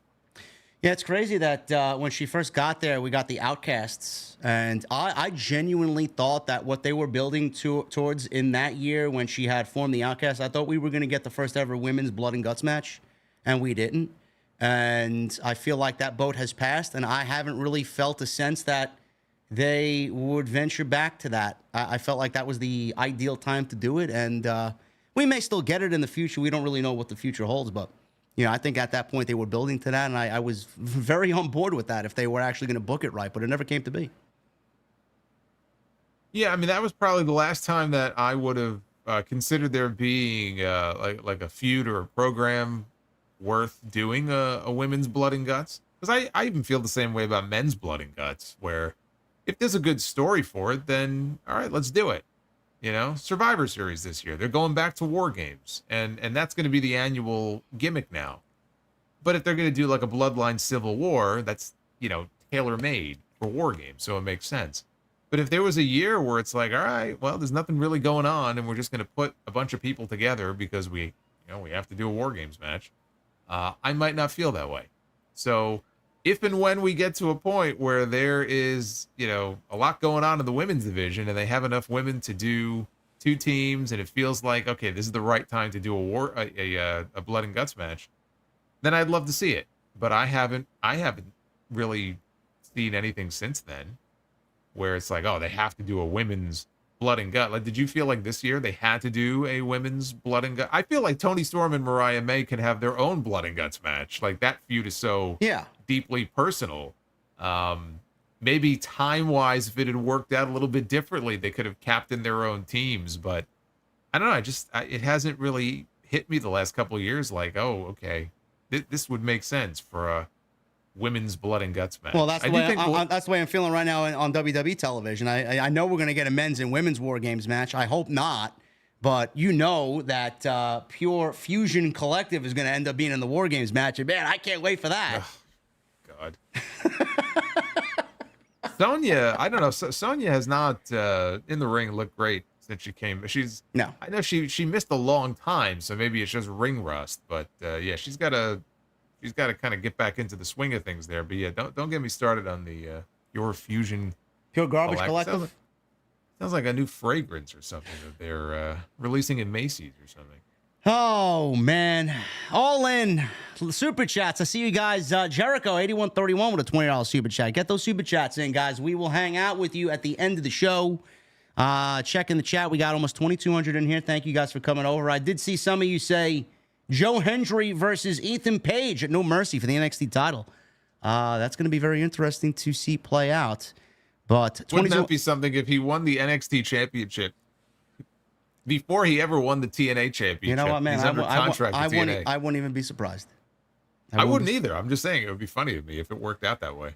Because I thought, and maybe they will, that he didn't win the title at Slammiversary, but that Josh Alexander would end up with it, just based on it was Alexander who eliminated him from that gauntlet.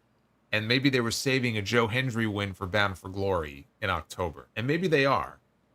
But if he were to win the NXT title first while under contract, I mean, can we think of another instance of that happening in WWE where a non-contracted performer came in and won what for NXT would be their top championship? It's a very interesting development for sure. I was with you because if Vince were still there, there's no way in hell you would ever see that. Like TNA, Vince doesn't look at TNA and think pro wrestling. He thinks of the other thing. But you mentioned that Josh Alexander. I watched that match. I watched that show just specifically for that match, and I was on the same wavelength as you when Joe Hendry got eliminated. I'm like, well, Josh Alexander's going to win this. Maybe they're saving it for Bound for Glory. I would have loved to see it just because of the reaction, how hot he is. But I'm thinking about this now. If he wins the NXT championship, and he's the NXT champion, and we do go towards a Worlds Collide show or some type of joint show with TNA and NXT. Imagine Joe Hendry's the NXT champion, and Josh Alexander is the TNA World Champion, and we get both of them in the ring at the same time. It's like two TNA talents, but one's holding a WWE championship. It would be easy to book that because they're both TNA guys, so you could put any one of them over. Can't you? Instead of having a champion for two different promotions, and it's like, oh, man, who are we going to have win this thing, man? It's like an easy creative decision if they're both from the same company, no? Well, yeah, but it's still weird that you're still going to end up with a title on somebody who doesn't actually, belong to that company. So I can't see. I what you just suggested, I just don't see it happening. Honestly, my impression, I think Joe Hendry may have said this even maybe in an interview that he did, but I think he's got quite a bit of time left on his contract with TNA. I wouldn't be surprised at some point if WWE buys him out of his contract. Good for him. Hope that happens. If they got a working relationship going with TNA, look, what WWE wants, more often than not, they get. I'm sure TNA would be willing to play ball to keep them happy and maintain the relationship. So, like Jordan Grace, her deal is up early next year. She's gonna be gone. She's already stated she's closing her OnlyFans by the end of the year. Yeah, I mean she's gonna be in WWE. Alexander's another one, by the way. You mentioned Josh Alexander. He thought he was entering free agency at the beginning of this year, and then they rolled him over for another year. That's right. And so he's coming up, and I would imagine that he's going to want to test free agency for real this time, and WWE would probably have an interest in him as well. And that partnership is right. It's kind of like AEW and New Japan. All the stars that came over from New Japan. Tony Khan brought in Okada and Ospreay and Jay White. Their ratings and their ticket sales, they're up. They're doing fucking great. Good for them. But there's an expiration date for everything, man. When WWE sucks you dry and there's nothing left, goodbye, man. They'll fucking throw you right outside, right out with the Pure Garbage Collective. That's where they'll be. Yeah, I mean, once they feel like they have wrung that sponge dry and there's nothing left for them to get out of it, it'll be the end of that. Yes, guys. Jordan Grace has an OnlyFans. Get your mind out of the gutter. We're going to talk about All In. All In. Match card, predictions. Let's start with the gauntlet match. We don't know who's actually in the gauntlet match. This gauntlet match. Well, why don't we start with 0 Hour first, since we only have one match on there that we know of? Oh, yeah, that's right. It's right here. I was hoping to avoid the 0. I won't be watching the 0 Hour. Willow Nightingale and Tomohiro Ishii against Chris Statlander and Stokely Hathaway. Now, I thought this was actually going to be for the, what is it, the CMLL Women's Championship that Willow just won. I would love to see a one-on-one match with these two instead of the tag team match, but... well, we're going to get that it all out. Yes. And the stipulation here is that the winners, the winning team, the winner will get to pick the stipulation for the CMLL women's title match in Chicago at All Out. Okay. So I could see the heels winning this match. I think Statlander and Stokely are going to win this thing. I'm going with Willow and Ishii because Statlander already beat Willow in the Eliminator match, and Stokely Hathaway, I mean, come on. No, wait, so you don't see Stokely pinning Tomohiro Ishii? I do not. Okay. No, I was hoping we'd see that for comedic purposes, but I think you're probably right. Willow will get the win there with Ishii over Statlander and Stokely. I hope that Statlander comes along. I think she's always been great. I think we need a bigger presence in the women's division after this show, which we will get into because I do have a question on where we go after Mariah and Tony because it's looking a little bleak after All In. So we'll get there. But Willow and Tomohiro Ishii is the prediction there over Stat and Stokely. The Casino Gauntlet match. This is a guaranteed World Championship title match. The winner of this gets a championship match. Now, Darby Allin won Royal Rampage. He's got a championship match at Grand Slam in New York City. That is, I believe, the third week of September. I don't know the exact date. But September 25th. There you go. He's getting a World Championship match there against the winner of Swerve and Bryan Danielson. And the winner of this match, we don't know exactly when they're going to get their World Championship. It could be at All Out. It could be after Grand Slam. It could be at Full Gear. We don't know. We have no idea. It could be at the end. It could be at the end of All In. We don't know. It could be at the end of All In. We don't know who's going to be in this thing. But I think you and I both had said, Jason, I know you said it previously. I said it on Wednesday. If Adam Page is not in this thing and not winning it, I don't know why we're here. But Adam Page has not been announced for the show. We don't have Adam Page on the show. Everybody thought he was going to be wrestling Jeff Jarrett coming out of the last 2 weeks. That match is not announced. Nobody's announced for this gauntlet match. We don't even have Okada on the show as of right now. Maybe we will get him on the show coming out of next Dynamite tomorrow with Claudio. But I will say this in regards to this gauntlet match. Page is my number one choice. I don't really have a prediction here, but I will go and say, as far as surprises, Tony Khan has said that there will be surprises in this match. I'm calling for two people to be in this match. One, Ricochet. I think we see the debut of Ricochet. And two, I know Mustafa Ali is done with TNA. I think we see him on Sunday night in this match as well. I could see that. He did wrap up with TNA, I think, just weeks ago. So yeah, I could see Ali popping up in there. I am going to make a prediction, even though I don't know that he's going to be in it, but he should be, and that's Hangman Adam Page. Yeah. If they want Jeff Jarrett on the show, put him in the gauntlet. I don't want to see Hangman and Jarrett one-on-one. Hangman belongs in this match. There is a guaranteed World Championship match on the line. He is dying to get his hands on Swerve, who is still the champion at the moment, and it makes all the sense in the world for him to want to be in this match. I'm picking him to win. And then he will have a guaranteed shot in his back pocket. As far as surprises go, Ricochet, I think, is on his way in. Maybe they don't want him in there if he's not going to win, but I think we could see him on the show. Now, Pac does not have a match on the show. Pac does not have a match on the show. I know you and I both watched Dynamite, obviously, last week. Pac says he wanted a Wembley moment. He complained that Ospreay was the number one contender. Right now, he doesn't have a Wembley moment. Instead, he's wanting a Chicago moment, I guess, at All Out, and he's going to be challenging the winner of MJF and Ospreay at All Out. What we have both predicted, I wish this was the case, and I thought he was going to say something along the lines of last week, well, if I don't have my Wembley moment, I'm just going to make my own moment. So I'll be there, and whoever wants to show up and walk through the curtain and down the aisle, I'll be waiting for you in an open challenge, and I will have my Wembley moment. That's what they should have did, but we didn't get that, and instead he's challenging the winner of Ospreay and MJF. Yeah, and he could be in the gauntlet and not get pinned. Yeah. So it's not like, he has to take a direct loss. I would expect him to be in this match. I think Pac will be another one. Beyond that, I don't know. It's the last one they did was a lot of fun. The last one they headlined Dynamite with it, and it was really fun. So I think this match will be fun too. It's fun also not knowing who's going to come out and when. So I'm looking forward to it. But if Hangman is not in there, that's a big misfire. Yeah, I think coming out of Dynamite, we saw Roddy, we saw Kyle O'Reilly, we saw Orange Cassidy, who is the number one guy that's going to be in this match first because it could legitimately end at any time. The match could be over before all the participants are in the match. So that's the way this thing is going to work. What I would love for Tony Khan to do, because clearly they're onto something. Well, how many of these have we seen so far this year? Three of these? This will be number 3.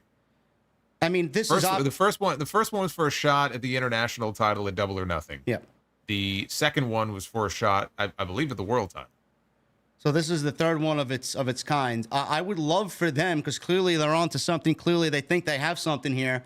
Lay out the ground rules for this. How many people are going to be in it? What's the time intervals between participants to come on out? I'd love some sort of like rules to the overall Casino Gauntlet match. Right now, we're just going in blind. We don't have any idea who's in it, which I like. Like you said, I like the unpredictability of it, like a Royal Rumble. We don't know who's going to be in it. But as far as the World Championship, I'm going to go with you, man. Adam Page, if he's not in it, I think we got a problem there. I think he should be the guy that wins this thing in the World Championship title shot. Let's go with the London ladder match, they're calling it, for the AEW Trios Championship. The Bang Bang Gang. This is Juice and the Guns against the House of Black, Malachi Black, Brody King, and Buddy Matthews. Against the Patriarchy, Christian Cage, Nick Wayne, and Luchasaurus, because I will not call him Killswitch. And a mystery team. Now, I think it was announced on Wednesday, for this coming Wednesday, rather, that we will find out who the mystery team is. I don't know who the mystery team will be. If I could lobby a guess here, I would say it's the Blackpool Combat Club. I don't really understand why John Moxley's not a part of this show. I mean, he's not injured. I mean, he's on a nice little vacation for himself. But I would see maybe, actually, you know what? Claudio. It depends on what Claudio does. But if Claudio doesn't have a match, Moxley, Claudio, and Yuta, the trio. What do you think about that? Possible, but I had another idea in mind that if it were to happen, then it wouldn't be them. Okay. Either them or I think Top Flight will be the mystery team. But who do you think the mystery team's going to be? I don't know. I don't know, honestly. I think it was going to be for Death Triangle. Yeah. And I think Penta and Phoenix are leaving, so they're not going to be there. So I don't know. I had a thought that maybe they would go with Dustin and the Von Erichs, who are the 6-man champions in Ring of Honor, but I feel like we're going to get, because Dustin has 2 tag team titles now in Ring of Honor. So I think there's probably a better chance of him and Sammy having maybe a title defense on the pre-show. If not, though, I could see Dustin and the Von Erichs being thrown in there, and maybe they try to win the other set of trios belts. And do we unify them again? I would. I wouldn't have de-unified them in the first place. I was waiting for your reaction on that. I mean, my God, I don't know why they broke him up in the first place. So yeah, I mean that's what I would do. I don't know where this Dustin Rhodes renaissance is coming from, man. I mean, he's got 2 championships. I don't know what's going on. They're good for him, I guess. Right? I think that Tony knows he's a lot closer to the end than the beginning of his career. I mean, he talked about wanting to be retired by now a few years ago, and he keeps pushing it back. But I mean, I guess as long as he can get in there and do it. But I feel like Tony. And he does this. He respects the legends. We saw it with Sting. I think we're going to see it on this show with Danielson. And I think he has the same affinity, I think, for Dustin. And, he wants to put some gold on him. So, it's in Ring of Honor. It's not like it's a top storyline on Dynamite. It is what it is. I have no problem with it. But what I was getting at before was right now Okada does not have a match on this show, which is just mind-boggling to me. That you are going to, because I think he was on the Wembley card last year, I believe. And he's got to be, if not their highest paid, one of their highest paid stars on the roster. He's got to be. How do you not have him on your biggest show of the year? Depending on how things go on Dynamite tomorrow night, I don't expect him to lose the championship. What I was thinking was, we get a Jon Moxley return. Maybe there's an attack after the match. And they set up Moxley and Okada for the Continental title on this pay-per-view. I could see that. Because I'm sure they're going to add at least 1 or 2 more matches to the main card. I'm leaning towards getting a Moxley-Okada match on that show. Because it's hard for me to believe they're going to leave Mox off, too. I mean, I know he's been on a little vacation, but it's still Wembley. I'm sure he wants to be on the show.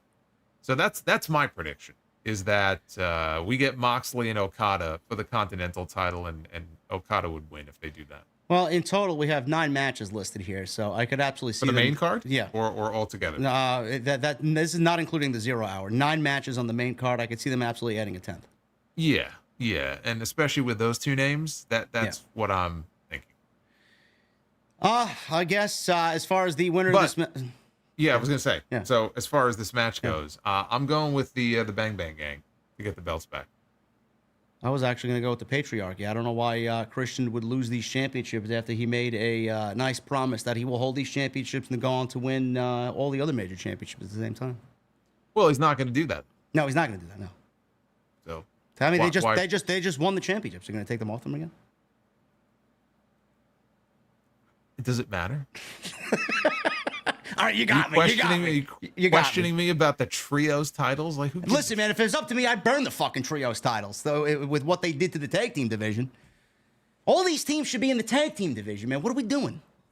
I agree. I agree.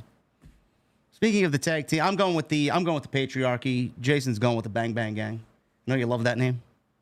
The Bang Bang Gang. I only have recently just kind of learned to accept it. Up until 2 weeks ago, I was still calling them Bullet Club Gold. Either name is fine by me. I like them. It's the guns should be further along than they are, but I mean it's Tony Khan's tag team division, not mine. AEW World Tag Team Championships. Speaking of the tag team division, FTR against the Acclaimed versus the Young Bucks, who have a nice part-time contract where they have limited dates and they haven't defended the tag team titles for 4 months before this show. So I gotta ask. I know Collision is your favorite show in the whole wide world. What exactly is the story here? Because I'm struggling to really find myself interested in yet another Young Bucks and FTR match in any capacity at all. In the same thing that we got last year. It was, to me, I was in the building last year. I didn't even find any interest in it last year, and I'm just struggling to find interest in it this year. What do you make of this? Because I know you and I feel the same way about the tag team division. Are you excited about this match in any way, being a triple threat? On top of the fatal 4-way that we got with the trios. How are you feeling about this match? How are you feeling about the Acclaimed and FTR? Do you feel like they took a lesser role coming into this show? I mean, everything just feels ice cold to me. I don't know how you feel.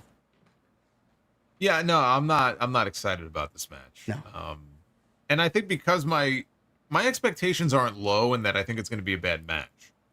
But just going into it, like you said, the story, the build up to it,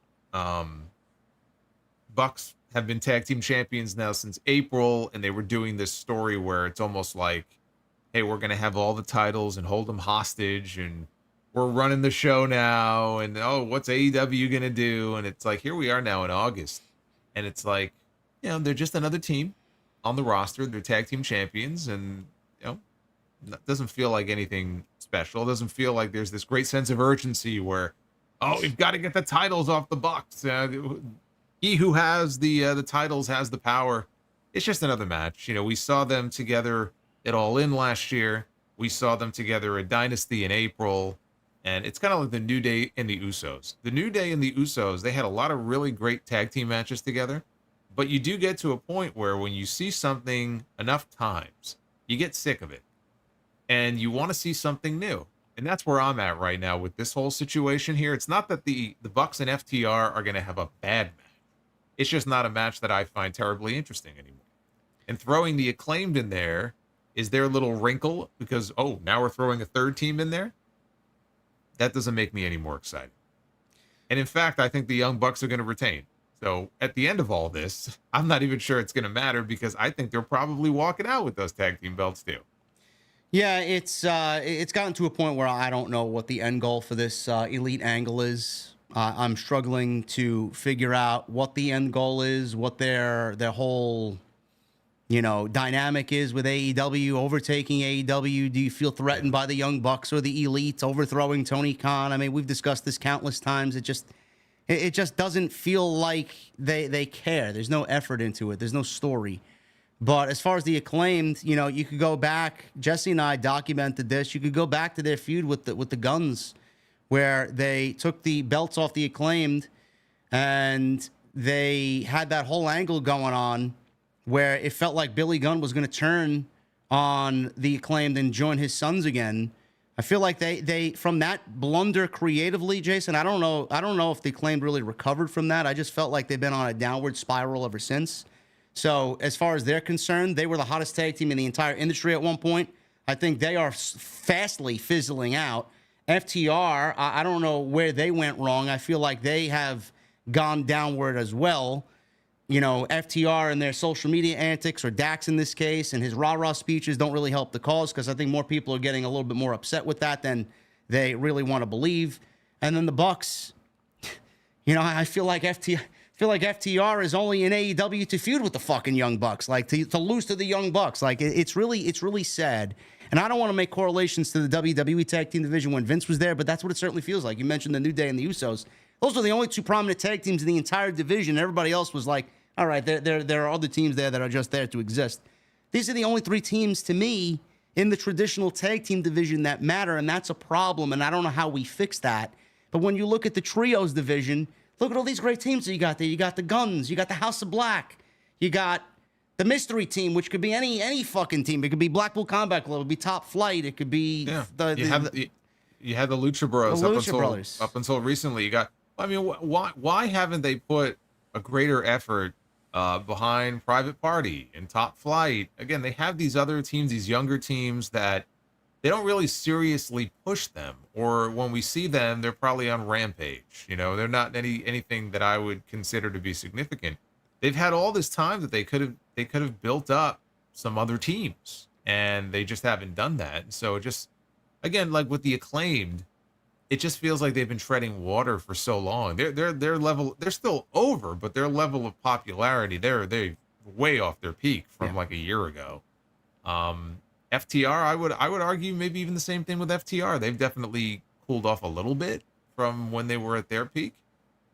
And you would think putting these three teams in the ring together would, I don't know, just generate more excitement. But it just feels there's a level of sameness to it, and it's just hard to get excited about it. They'll have a very good match, but we're gonna have very good matches up and down this card. Yeah, you know, it's like coming into it, there are matches I'm genuinely excited for on the show. This one is at or near the bottom of the list. I agree. To see where the tag team division was in year one, going into year two, even year three, to see where it is now, and the feeling that we both have for this match, I think something needs to be fixed there. So I'm going with the Young Bucks. I don't see any reason why they're going to lose these tag team titles on Sunday night. The Learning Tree, Chris Jericho. He's defending the FTW Championship for the World Championship against Hook. Speaking of matches we don't care about. Please end this. Please end this. Please. Cut those branches off, man, and burn that motherfucker to the ground. Burn that fucking tree to the ground. Please. Just get it over with. Hook, you better win that title, buddy. Just end this shit. Hook is going to win the FTW. If Hook doesn't win, I don't know what the fuck we're doing. For a title that nobody even cares about. I mean, no, it's not recognized at all. I hope Taz takes it from his son and fucking puts it back on the fireplace mantle, man. Get it out of here. Really. Now, are they building to a spot where Taz gets physical and puts Jericho in the Taz mission? Yes. Okay. I think so. Has to be. I mean, you need something. You need a selling point for this match, because Hook and Jericho by themselves isn't it. So I like it. I hope we see it. Hook wins. He wins the title. And after that, where does Jericho go? I don't know. Does he take less TV time? I certainly hope so. Yeah. That's funny. Wishful That's thinking. Cute. That's cute. Yeah, no, Hook will win the belt back. I think Hook beat Jack Perry to win the title last year, did he?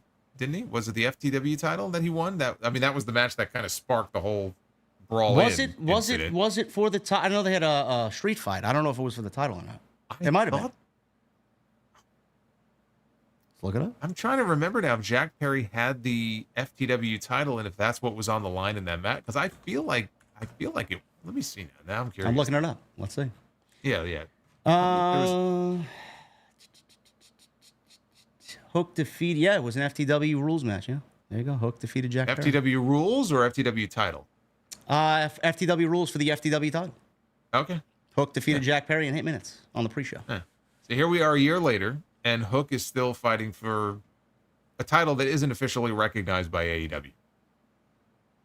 Looks like he may listen. If I'm Hook, I don't know where we're going creatively, man. But The Performance Center is sounding better and better every month, man. I don't know about I'm just you. saying, a year ago at All In, we had FTR and the Young Bucks for the tag team titles. A year later, we have FTR and the Young Bucks for the tag team titles. A year ago at All In, we had Hook challenging for the FTW title. A year later, we have Hook challenging for the FTW title. What are we doing? It's lazy creative.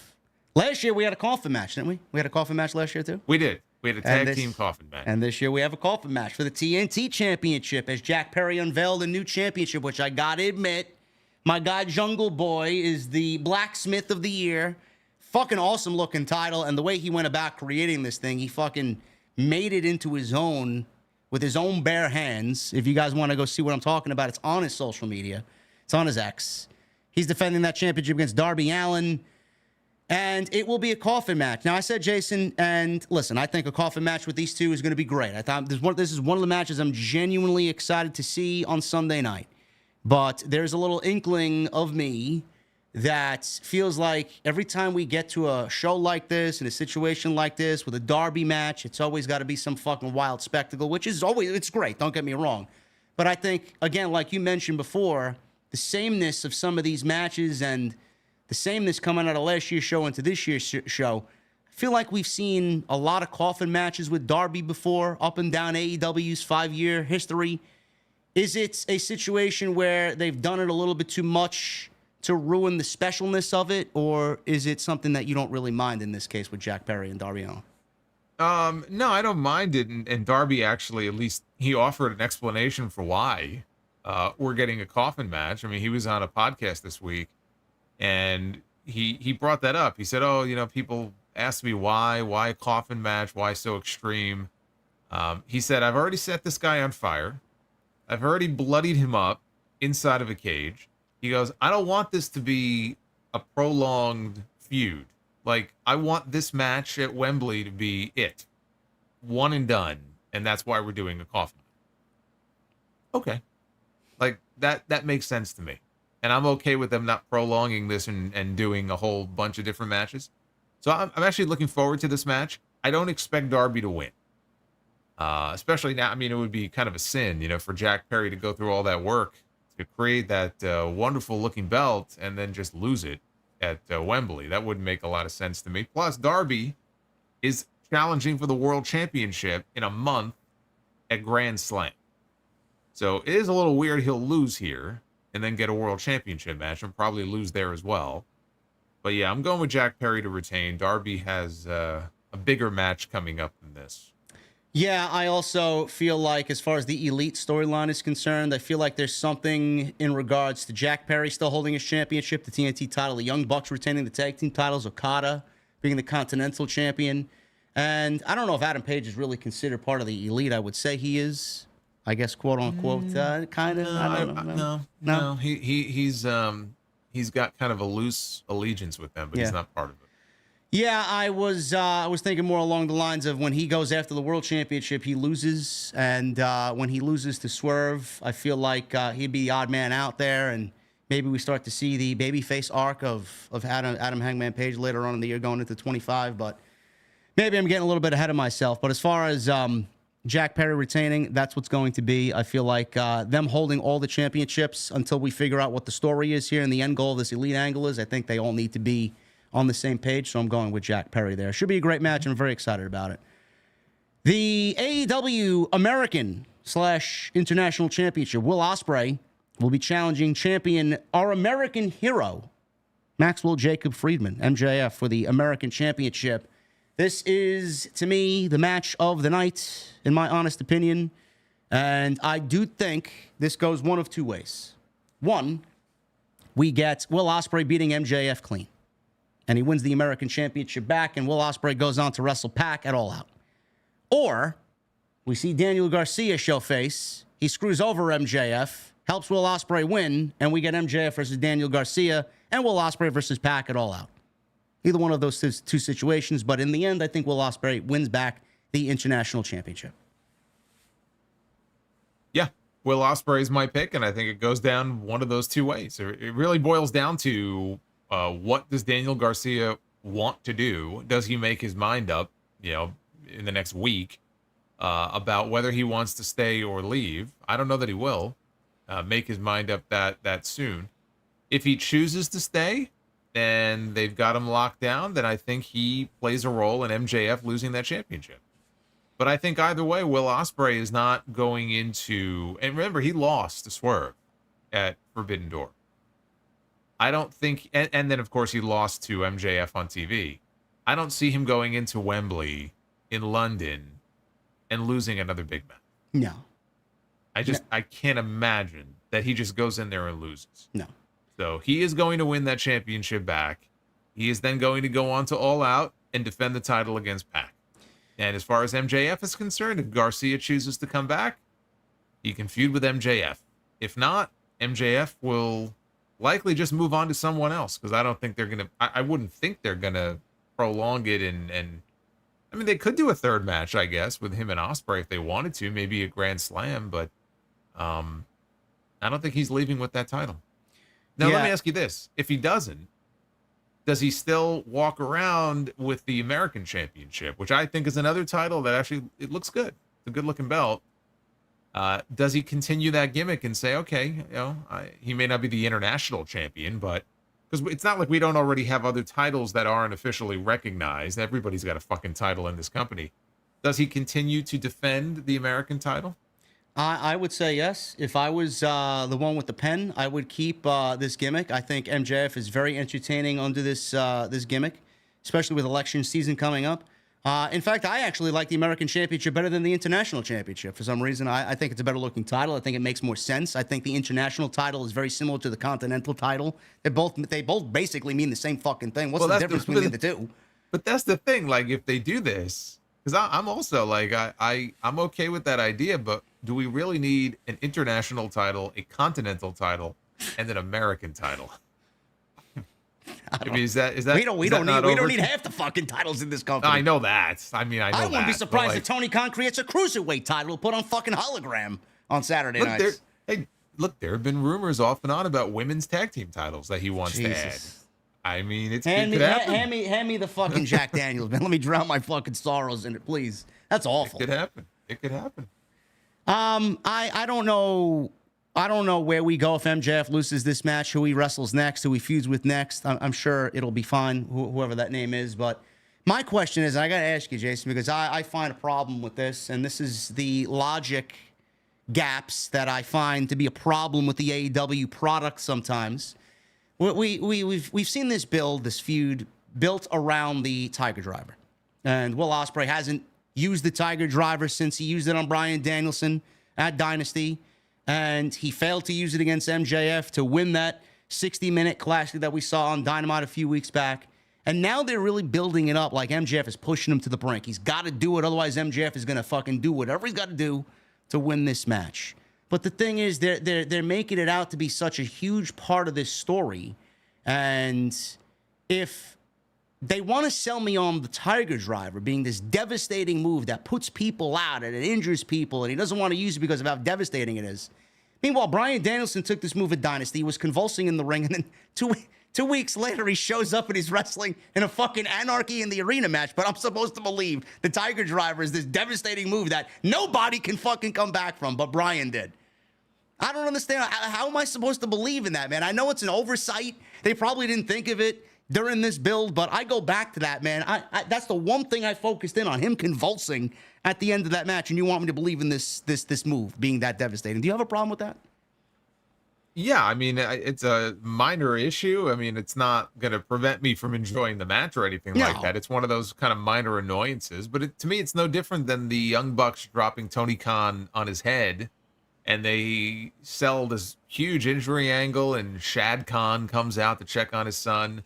And within days, I don't even think it was a week, just the timing of the NFL draft, there he is in his neck brace. But every media appearance that he made that week, he had a big smile on his face. And within a few weeks, he was back on television, in the gorilla position, booking the shows. And it's like, well, that's kind of a big oversight, right? When someone like Tony Khan gets dropped on his head and you're really trying to get this new crew over in a major way, maybe Tony shouldn't be back on TV 2 weeks later. That to me is a much bigger problem than something like this. I like the story of the Tiger Driver though, because it's been something consistent now for many months where he has teased doing it, but he's pulled back on it. And I think he should win with it, honestly. Oh, I he absolutely mean, should. Yeah. yeah, that's got to be the payoff here. Yeah. He uses the move and he wins with it. So I would hope that's the payoff to this on Sunday. We'll see what happens. That's, to me, going to be the match of the night, but it's definitely got some stiff competition.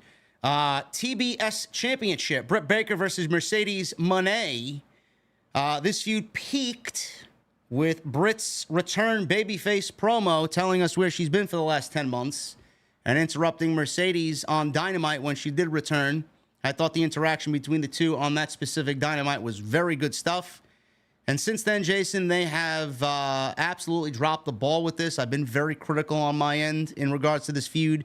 The suspension to Britt Baker obviously didn't help the cause here. But even with the 2 weeks that she was out, 3 weeks that she was out, they haven't done anything as far as generating interest. The dialogue has been fucking dry. There's been nothing as far as heat to this. I just feel like it's a major match for them to do because it's two of the biggest names that they have in that entire division. It's just a match for the TBS Championship with two of the biggest ladies that they have in the entire company, and that's it. And the outcome is predictable. Feel like Mercedes is going to end up winning this thing. Did they drop the ball on this feud? How do they salvage it? Is Jamie Hayter enough to salvage this to take it to the next level? What are you thinking? I would hope that we get Jamie Hayter. I would be very disappointed if we don't see her on the show. It just, what a perfect place, for her to make her return. And the only question is, does it happen after the match is over? I'm inclined to think it happens after the match. Yeah. If it happens at all. And I know there's been reports, and Sean Ross Sapp mentioned that the two of them apparently don't like each other. And they've had, I think his words were, the ship has sailed interpersonally between the two of them, and it's been that way for a while. But just because two people don't like each other doesn't mean that they won't necessarily be working together. So I am hoping that we get a Jamie Hayter return. We hear that music, and she comes out in front of 50,000 people at Wembley Stadium to make the save when the match is over, and Britt is outnumbered by Mercedes and Camille. So that's what I'm hoping for. And yes, Mercedes is going to retain her championship. It's predictable, but you don't take the title off her. Not that she's blown me away so far as a champion, but I don't think you take the title off her and put it on Britt Baker because Britt doesn't need it anyway. As far as the build to this match and what they've done, the suspension didn't help. So Britt did 2 weeks of television for a storyline suspension / legitimate suspension. And that hurt because they didn't have her around to do anything. So we got a couple of Camille squash matches, which is, there's nothing wrong with that. But there was nothing really done to advance the feud. They need to have, I think, a hot segment on TV tomorrow night, whatever it may be. Get the two of them in the ring together. You could say no physicality. And maybe something that is similar to that segment from many weeks ago where they shared the ring and they cut promos on each other. Britt, I think, has outshined her on the microphone by far. And everything that Mercedes has done so far has been received. It's been very cold. It's ice cold. So I really hope they have a strong finish, whatever they choose to do with them tomorrow night. Something to get people really excited to see these two go at it. Have they dropped the ball on it? Yes, in that I am not as excited for this as I thought I would be. When they first announced the match, I thought, okay, that's like the biggest possible women's match they can do. We have Mercedes coming in with her name from the outside, thinking that she's the queen bee. Britt Baker's been gone for almost a year. Now she's back, and she's getting, cheers from the crowd. She was the face of this women's division for so long. It just should feel like a bigger deal than it does. And it's not even the biggest women's match on the show. No, it's the biggest women's match as far as name value on the show, for sure, or in the company, period. But I think what kind of pulled me back even further with this feud was what happened on Wednesday. I feel like after Sheeta and Mercedes, the way Britt just kind of casually walked down through the crowd, it was like there was no sense of urgency there. She put the glove on. Mercedes looked very clunky. She was watching Camille beat up somebody wearing a Sting mask. She looked back, and Britt was standing there, and Britt took forever to get the glove on and then get in the ring. I'm like, what the fuck's going on here? There's no sense of urgency. There's no heat. There's desire to beat the shit out of this person who holds the championship that you so desire. Like, why? Like, why is there's just no flair to this. So I don't know where they went wrong. The suspension, like I said, probably hurt it a little bit, but again, they dropped the ball on this minus opinion because it was such an easy slam dunk. You got Mercedes coming from WWE, the fucking star power she had over there, the revolution she started over there, coming on over here and owning this division like she's been here as long as Britt. And Britt's got no fucking problem with that. Like, Britt should be up in arms about, who are you? Who do you think you are? This is my division. I'm defending AEW from the likes of you. Like, something more should have been done there. And after this, I'm honestly over it. I don't know where Britt goes after this. I don't know where Mercedes goes after this. If Jamie Hayter comes back, I would assume we get a tag team match for All Out with Britt and Jamie versus Camille and Mercedes to get Jamie back on track. I don't know. I'm just not interested in any of it.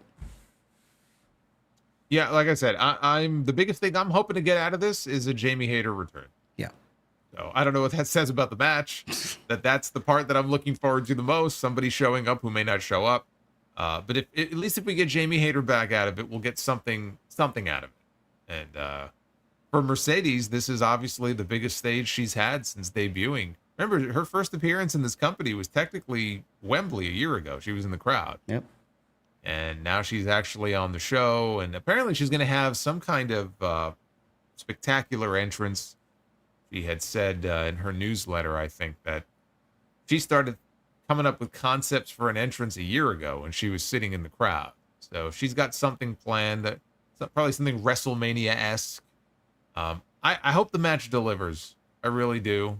There's been a lot of negativity because of the Brit situation and the suspension and everything, and rightfully so. I mean, it just feels like it's always something that she's involved in, seemingly some kind of drama, rumor, backstage stuff. But put all that aside, I hope they're able to go out there and prove a lot of people wrong who are either not looking forward to the match or don't think they're going to go out there and have a particularly great match. I hope they do. Sounds like Punk wasn't the only cancer there, huh? I never said he was.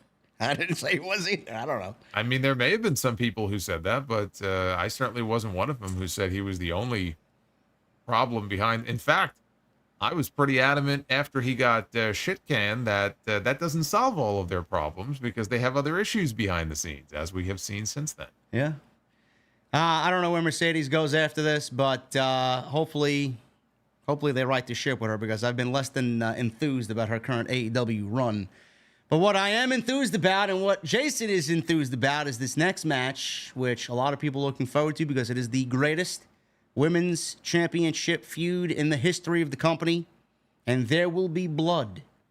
There should be blood. I hope we don't see blood on the... Actually, I don't know. Darby and Jack Perry, I don't know. It's a lot. That's asking a lot there. But if there's one other match besides that, we should see blood in this match because there's been the word dying and thrown around here. Die, Mariah, die by Tony. So something's got to happen that's got to really leave a lasting impression. Mariah May is going after Toni Storm in the Women's Championship. I don't know, man. You know, I think I'm going all in on Mariah. I think she wins the championship here. And the culmination of this whole beautiful feud that played out the last 10 months or so, I think Mariah should win the championship. But my question to you is, I don't know where just like Mercedes and Britt, does AEW have anybody lined up as a top-tier babyface to go after Mariah May if she does indeed win the Women's Championship? What's next for Mariah if she does win this championship? Because that's what I'm thinking ahead here. I usually do that. Like, who does Mariah go after next? Or I should say, who goes after Mariah when she wins the championship here? Toni Storm.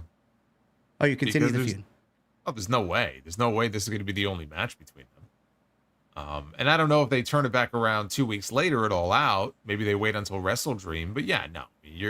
This is only match number one. You're going to get at least two, if not three out of it. You know, everyone, when they're talking about Punk and McIntyre. Yeah.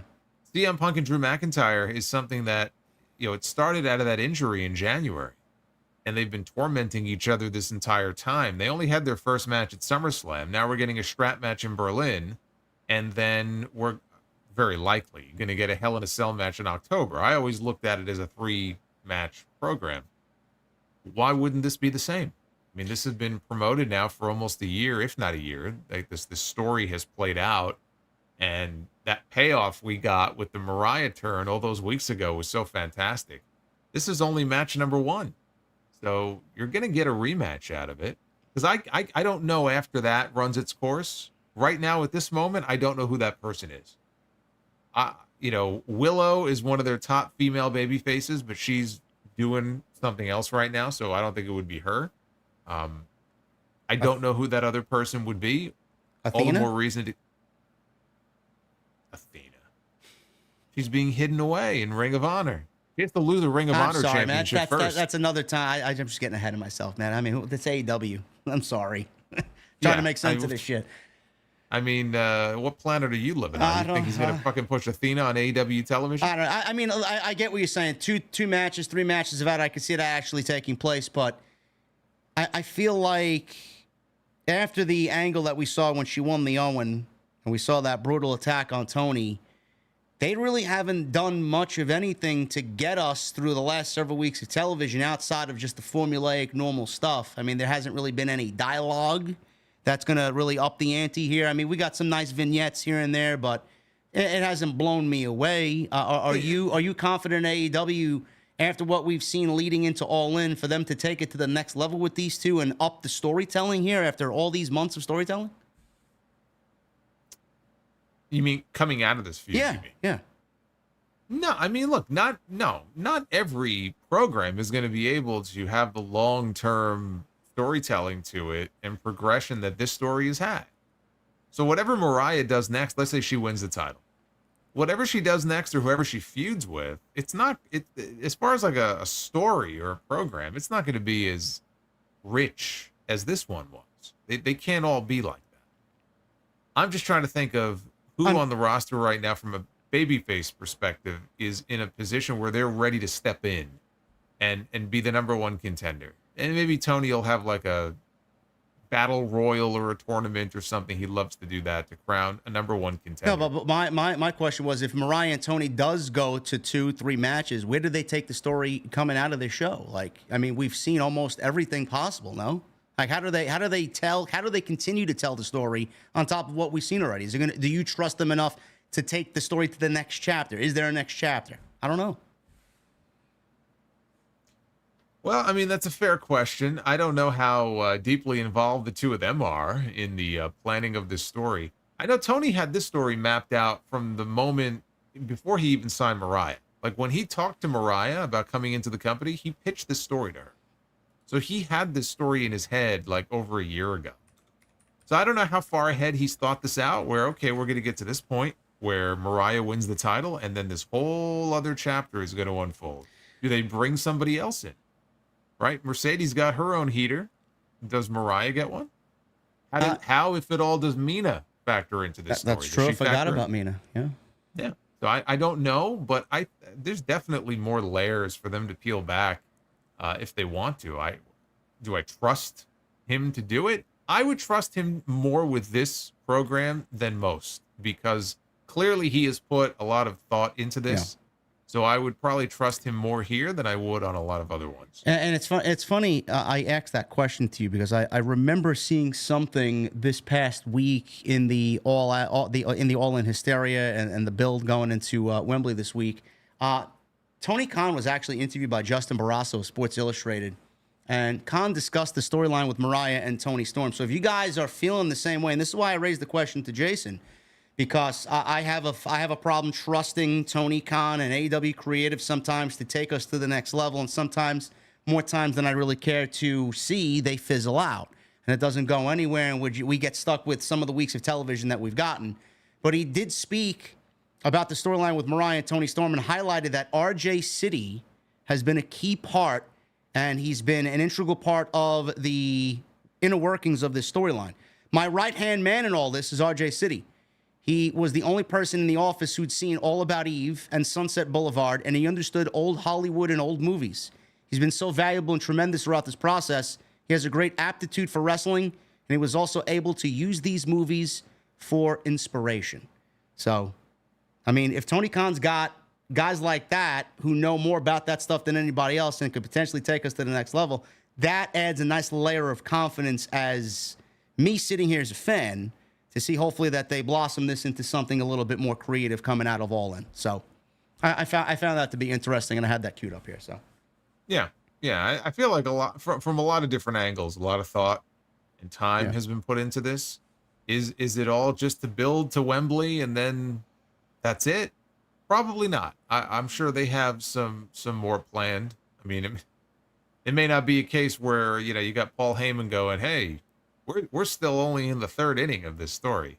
We've been in the third inning for 2 fucking years. Yeah, I don't think we're. I think we're beyond the third inning here and there too. But yeah, no, I think it'll be.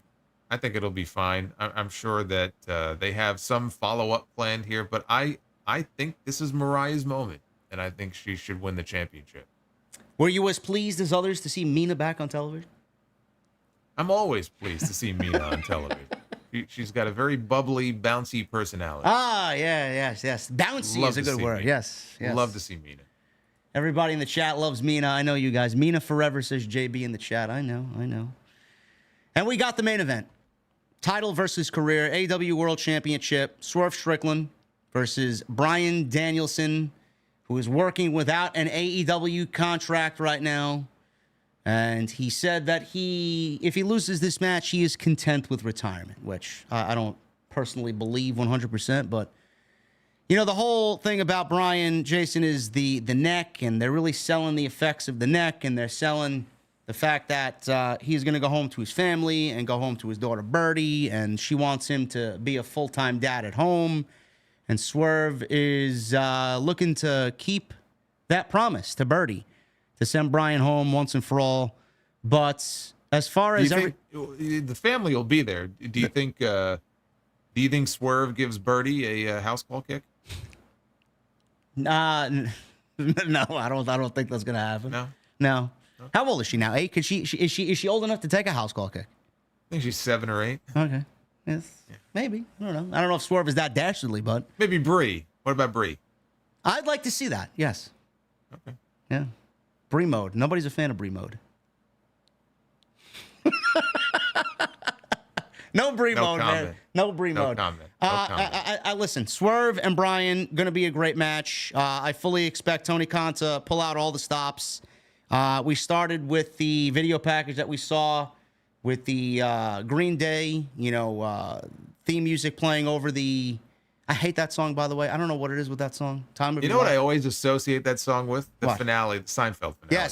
Yes. Now that you mention it, that's right. Not a fan of that song, but the video package was tremendous. I mean, they're really going above and beyond to really sell this as Bryan's last match. The neck injury, he's been on several different interviews saying that he's going to need neck surgery at the end of the year. At the end of the day, Jason, I love Bryan. You love Bryan, one of the greatest of all time. I don't think he needs... Maybe he does, but I don't think he's going for neck surgery immediately. I don't think this is really going to hinder him from wrestling for at least another 2 to 3 months. I think he walks out the champion here. I think he gets the full semi-retirement treatment. We're going to get Europe being played in front of 50,000 people. We're going to get a big celebration to end the show on Sunday night. And Swerve can go on and battle Hangman in the interim. Bryan's going to be the new world champion. And I think the way we documented it last week, Bryan's going to wrestle Darby at Grand Slam. I think that's a first-time match in AEW that should be seen in front of a New York City crowd. Bryan will wrestle Swerve in Tacoma at Wrestle Dream. Swerve will win the championship there. And then with the gauntlet match with Hangman potentially winning that championship, he's got that in his back pocket. 1 full year later, back at Full Gear, anniversary of their Texas death match, the most violent match in the history of AEW. Cash is in there, and that's the finale of Swerve and Hangman for the World Championship. But there's nothing wrong with Bryan winning the championship and then dropping it back to Swerve, trading the title back and forth. I think that's the direction that they're going. Yeah, everything is building to this moment. Yeah. I mean, everything is clearly building to Bryan Danielson getting his big moment. I think Tony Khan wants him to be in that title lineage. I think he wants him to have that moment in the way that he wanted Sting to have that moment. Because he's so, I can't even really put put into words. Just from the statements, anytime he talks about him, how he glows about Brian, how much he just loves and respects that man so much. And I think he wants him to have that moment. I think that if it were up to Brian, he probably would be doing the honors for Swerve on the show. But I think they want that big show closing celebration. And I also don't see him retiring full time forever. No. I don't think he'll ever retire. And he said that in the past. A lot of the recent statements that have been made, is it real? Is it kayfabe? I think Brian in some cases is working us with these interviews. But in the past, he has openly said, I'll never retire. Like, I'm going to wrestle until the wheels fall off. And I believe that. So he's going to win the championship. I think it'll be a great match. I don't think Swerve will lose anything or be, damaged from losing to Bryan Danielson. And as you said, because I laid this out a couple weeks ago, we get Bryan and Darby at Grand Slam, which is a match we've never seen before, and would be an interesting clash of styles between them. And then they go to Wrestle Dream, and they're in Tacoma, and you rematch them there. You have Swerve and Bryan on that show. Swerve gets the belt back. And then at Full Gear, not at All Out, because there's been talk about them doing Swerve and Hangman at All Out. You could do it at All Out, but the title match, I think you do it in November at Full Gear. 1 year after the Texas Death Match. Now it's for the championship. This is the match that Hangman has been dying for now for a year. He finally gets it, and that's the way it plays out. And there's no harm done if, Swerve comes right back and beats Bryan Danielson. Even if he loses at Wembley, there's certainly no shame in losing to Bryan, because he's one of the GOATs. So yeah, I think Tony Khan is going for the feel-good, memorable moment at the end of the show. I don't think Hangman's going to get involved in the match. That was my next question to you. Does it end clean, or does Hangman cost Swerve the title? Tony Khan doesn't usually book that way. Yeah. In WWE, yeah. We saw that. There have been some pay-per-views. My God, SummerSlam, okay? I think all but one match on that show had some kind of outside interference or, fuck finish or something. We had Punk running in there as the referee to screw McIntyre back at Clash at the Cat. Like, we see that a lot in WWE. Tony Khan in the main event of his biggest show of the year, I don't see him having outside interference factor into the finish. Not saying it can't be done, but it would be very unlike the way that he books. I think he wants a clean match with a clean finish. Jason Barker in the chat said that Jason Barker in the chat, Jason Solomon here. The comment that you mentioned on Ricky Starks was confirmed somewhere. We're looking to figure out where that was confirmed, because it's the first time I heard it. He mentioned it here, so somebody must have been watching the show and picked up on it, hopefully. Yeah. I told Jason, let me know. I'm curious if confirmation comes out, but I feel confident to put that out there. So we'll see. We'll see if news now comes out about Ricky. That is the all-in card as I see it right now. We don't know. They could add more matches coming out of Wednesday. We'll see what happens with Moxley, if he's involved, or Okada is added to the show, or whatever Tony Khan wants to do with the rest of the show. But right now we got 9 matches on the main show, 1 on the 0 hour. I'm sure they're going to add more to the 0 hour because they got extended to 2 hours. And I'm sure he'll add more to the main show as well. I hope not, but it's Tony Khan. So Jason and I will both be live after All In. It is a 1 p.m. start time. So hopefully we will both be live around 5:30-ish or so. So it is going to be a busy weekend. I hope so I can actually have dinner at some point. I'm going to be eating dinner during the show. I have to map this out because by the time we end, it's going to be too late. And it's like, do I want to eat that late? I don't know. I can't. When I'm trying to pay attention to the show and take notes, I can't be having it. It's like impossible. I can't do it. I have to focus on what I'm doing. We will we'll figure that out, and All In's going to be a great show. I'm excited to see what they do and how they follow it up going into All Out. So we'll keep you guys posted on that. You know where to find us live. Switching gears to some WWE stuff. Let's start with some SmackDown. We'll start with some WWE on SmackDown. Go to Raw, and then we'll get into your super chats. Coming out of SmackDown, Jason, I thought it was a very good show. We got Roman Reigns and Solo Sikoa, and we got a face-to-face. I mentioned on Friday night we haven't heard a peep out of Roman so far since he's come back to WWE after a 4-month layoff. Nothing said in regards to Solo. We don't know what he's thinking. We don't know what's on his mind. But Jacob Fatu showed up, and he laid out the OTC, and he had his walking boot on, and we did not expect to see Jacob Fatu so soon, but a lot of people were like, oh, everybody got it wrong. He's supposed to be out. I thought they were keeping him away from Roman Reigns. Meanwhile, I mean, it was booked perfectly because Roman never laid a fucking hand on Jacob Fatu. He's not going to lay a hand on Jacob Fatu. And Fatu destroyed him. They put him through a table at the end of the show, triple power bomb, and they went off the air with Solo and the Bloodline standing tall over Roman. Now he needs backup. We don't know when that backup is going to come to Roman's aid. We have a good idea who the backup is going to be. But I mentioned this on my stream.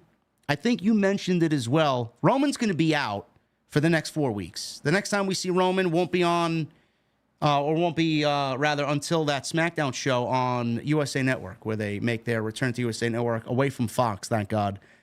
Does Roman wrestle Solo on that show, or does he wrestle Jacob Fatu on that show? It seems like Roman's going to have a major aspect in that show. What do you think? Well, I mean, I said on Friday that I think they want to have a big main event on that first SmackDown on USA. And it's not unlike when they moved to Fox. They had Brock Lesnar challenging for the championship. So I think Roman having his first match back on that show, as opposed to Berlin, makes sense. It doesn't necessarily have to be Solo or Jacob. It could be Tama if they feel like, look, we don't want to give those matches away yet, but just the idea that Roman is back in action on SmackDown, like that might be enough for them. If it's me though, Roman and Solo, I'm sure they're going to want to save that for Bad Blood. I don't think there's any harm in doing Roman and Jacob if Jacob can go. I don't think there's any harm in doing that because you don't have to give some long match away. You don't even have to have a clean finish. Yeah. And there wouldn't be a clean finish. Just promoting the fact that Roman is back. He's going to have his first match on that show and his first time ever confrontation, him and Jacob Fatu. Yeah, if he wants to get to Solo, he's got to get through the enforcer of the bloodline. And then it just sort of degenerates into probably an angle where we get the return of Jimmy. Now, if I had to venture a guess as to when we're going to see Jimmy, I don't think we're going to have to wait that long. I expect Jimmy Uso back before that. In fact, it would not at all surprise me if we had Jimmy back. What's today? Today's the 20th. Bash in Berlin is next weekend. I would be surprised if we don't get Jimmy back by next weekend. So Jimmy Uso, I think, will be back at that point, and they could just shoot some major angle at the end of the show. But I think Roman against a member of the Bloodline on that show should be your main event. First SmackDown on USA, September 13th. You want to pull in some eyeballs? That's one way that you do. Yeah, it's very interesting. I love what's going on. One of the biggest takeaways was Solo backstage with Tama Tonga, and he said that with the Ulafala, if Roman gets the Ulafala back, we all have to acknowledge him as the tribal chief. You have to acknowledge him. I have to acknowledge him as the tribal chief. Some people were telling me, and I didn't really understand it in my chat, that this was a premonition or a seed planted for potentially Hikuleo. Now, I didn't really make a correlation to how this meant Hikuleo's coming in or Tala Tonga, whatever the fuck he's going to be called when he comes into WWE. The rumor is he's going to end up here. He's going to end up in this storyline with the Tongans. How do we factor Hikuleo into this? Because there's only one of two ways this happens. Either one, he joins Solo's bloodline, or like you and I discussed several weeks back, because we didn't know where Solo was going to end up. Solo could lead this Rebel bloodline against Roman's bloodline at War Games, or we could get Solo begging for forgiveness with Roman, coming back, joining the OG bloodline, having it Roman, Solo, and the Usos against a Jacob Fatu bloodline, led by Jacob Fatu, Tama Tonga, Tangaloa, and Tala Tonga. Which way do you see this going now? Did you get that same feel with Hikuleo being mentioned by a lot of people on social media and in my chat? I don't know where this came from, but do you see that happening and him being integrated via that promo there? Yeah, I mean, I got two different questions about Hikuleo on my stream, if you came from there, but I got two different questions about him. And at first I was like, yeah, I don't know. They're like, what do you do with him? And I'm like, I don't know. And then that segment is what kind of caught my interest because it was just a weird thing where he told Tama, like, if Roman gets this, if he gets the Ulafala, I'll acknowledge him and so will you. Yeah. Because Tama was like, oh, he was ready to go to war against this guy. And Solo, of all people, was like, no, you'll acknowledge him if he gets it. But he's not going to get it, And so I thought about that, and I said, well, that would work then if he was to be excommunicated from his own bloodline. So if he has a match with Roman and he loses, and Roman gets the Ulafala, he has failed Jacob and Tama and Tongaloa, and then they kick him out of the bloodline, not unlike the way that Damian Priest and the Judgment Day members kicked Edge out of the Judgment Day, his own group. And I could see the same thing happening here, and that's how we get the OG bloodline back together, where he either has to go crawling back to them, or not even crawling back to them, but as he's getting his ass kicked, maybe his own brothers, who maybe by that point are reunited. Maybe Jimmy and Jay come to the aid of Solo, their little brother. And that's how we get all these players back involved to do the eventual Civil War match, War Games match at Survivor Series. And we have Roman, Jimmy, Jay, and Solo on one side. Jacob Fatu, who you and I both see in more of a leadership role, long-term than anything else. Him leading the other bloodline with Tama Tonga Tongaloa and Hikuleo, who could debut that same night that they turn on Solo. So that to me is where he would make the most sense with his Hikuleo, that is, with his brothers, get all the Tongans together, led by Jacob. To me, that's the likeliest scenario of the ones that we've outlined here. It's amazing how we've talked about multiple different angles for this storyline to progress in. So it's great. I love it. I think that's a great idea. Roman would have to get the Ulafala back at some point between now and War Games.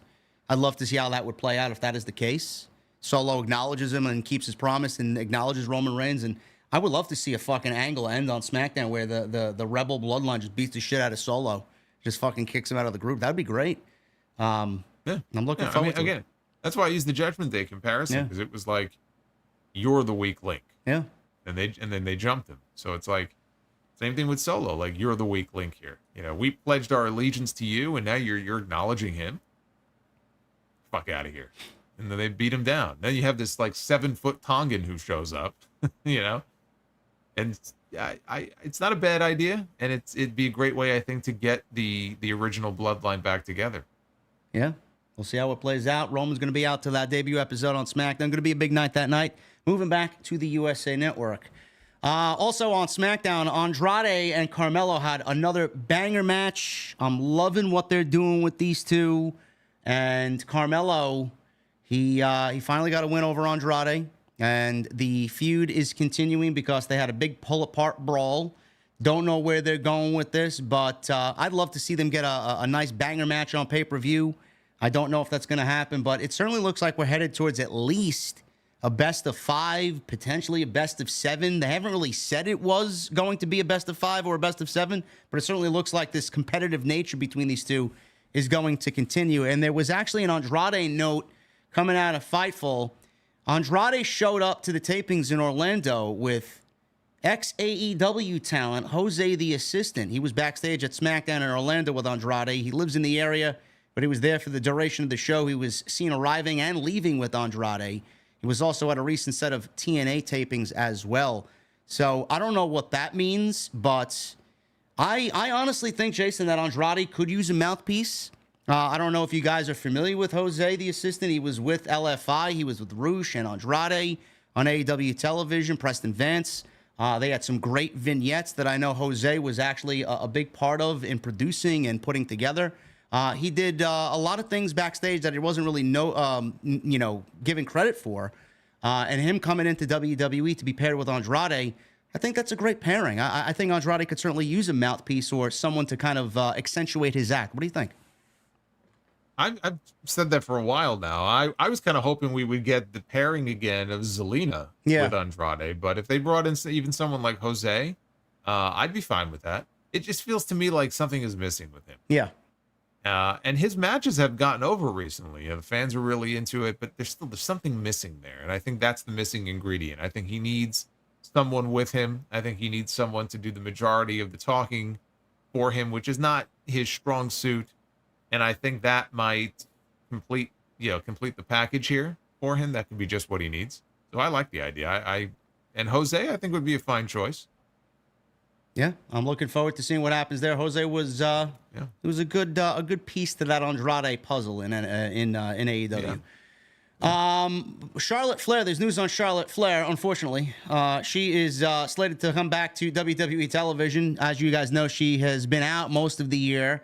She tore her ACL, MCL, and meniscus in December, and the rumor is that she will be making her return around November. It is unclear what WWE has planned for her when she does return. Oh, I know what's planned for her.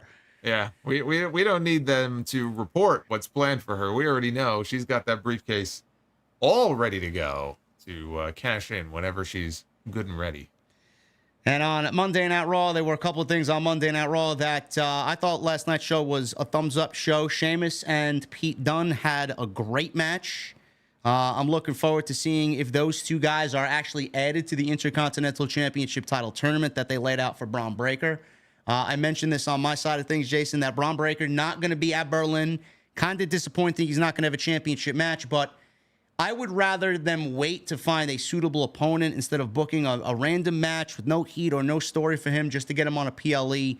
This tournament's going to bring a nice sense of wrestling to Monday Night Raw, give Monday Night Raw some meaning for at least the next couple of weeks, really showcase the mid-card on Monday night. I think this is a great move for them to make. I don't know who's in it. I don't know who wins it. But I predicted Sheamus to come out on top with Breaker beating Sheamus this go-around, and then we kind of revisit that going into WrestleMania. What do you think? Sheamus, I think, is someone who needs to be in that tournament. It wouldn't make sense for him not to be. Yeah. So I would expect him and Kaiser, maybe even Pete Dunne, to have an involvement in there. Jey Uso's already in it. Jey Uso's already in it, and Jey Uso's an interesting one because Jey, as over as he is, he's super over. He's lost a lot of big matches.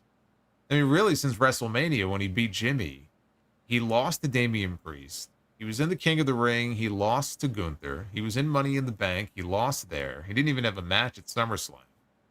He feels like he's due for a big win. But you're going to have Jey Uso win and take the Intercontinental title from Braun Breaker, who just won it? No. And is just getting his run started. So do you have Jey win the tournament and then challenge Braun and lose another big match? To me, that it doesn't make sense. Unless he's going over, I would have somebody else win. It could be Ilya Dragunov. Now, Dragunov was... He wrestled on the main event tapings last night. Some people were like, oh, he's buried. He's on main event. He's buried. Like, I would expect him to be in the tournament, probably win. If I had to give like an early prediction for a winner, he's a safe choice because he can go in there and have a great match with Breaker and lose. Jey, I don't think he can afford that loss. No. And we all know he's going to be a part of the Bloodline story anyway. They should be really kind of coming up with reasons to get him over to SmackDown instead of winning the tournament and challenging for the IC title. I mean, it doesn't make sense. Yeah, and then the question is, if he's in the tournament anyway, let's say he doesn't make it to the finals or win, he's going to lose. So how does he lose in the tournament? Well, the Bloodline, I mean, he's been targeting the Bloodline with Sami Zayn. Maybe they cause him a distraction, cause him to lose. I don't know. How has he been targeting the Bloodline with Sami Zayn? They mentioned that they're going after the tag team titles. Right, Finn Balor and JD McDonough. Yeah. Right. What does that have to do with the Bloodline? No, I'm saying Jey Uso. How do we get Jey Uso out of the tournament? That's what I just asked you. Yeah. The what I said, the Bloodline? Did I say the Bloodline? You said the Bloodline. I was like, what the fuck? Did I miss something here? Oh, the Judgment Day. Finn Balor and JD McDonough. They cost him the tournament. That's what I meant. They look so much alike, the two groups. The same storyline happening on both shows, man. Holy shit. Practically identical. I mean, how can you tell them apart? Yeah, I think the Judgment Day cost Jey Uso, yeah.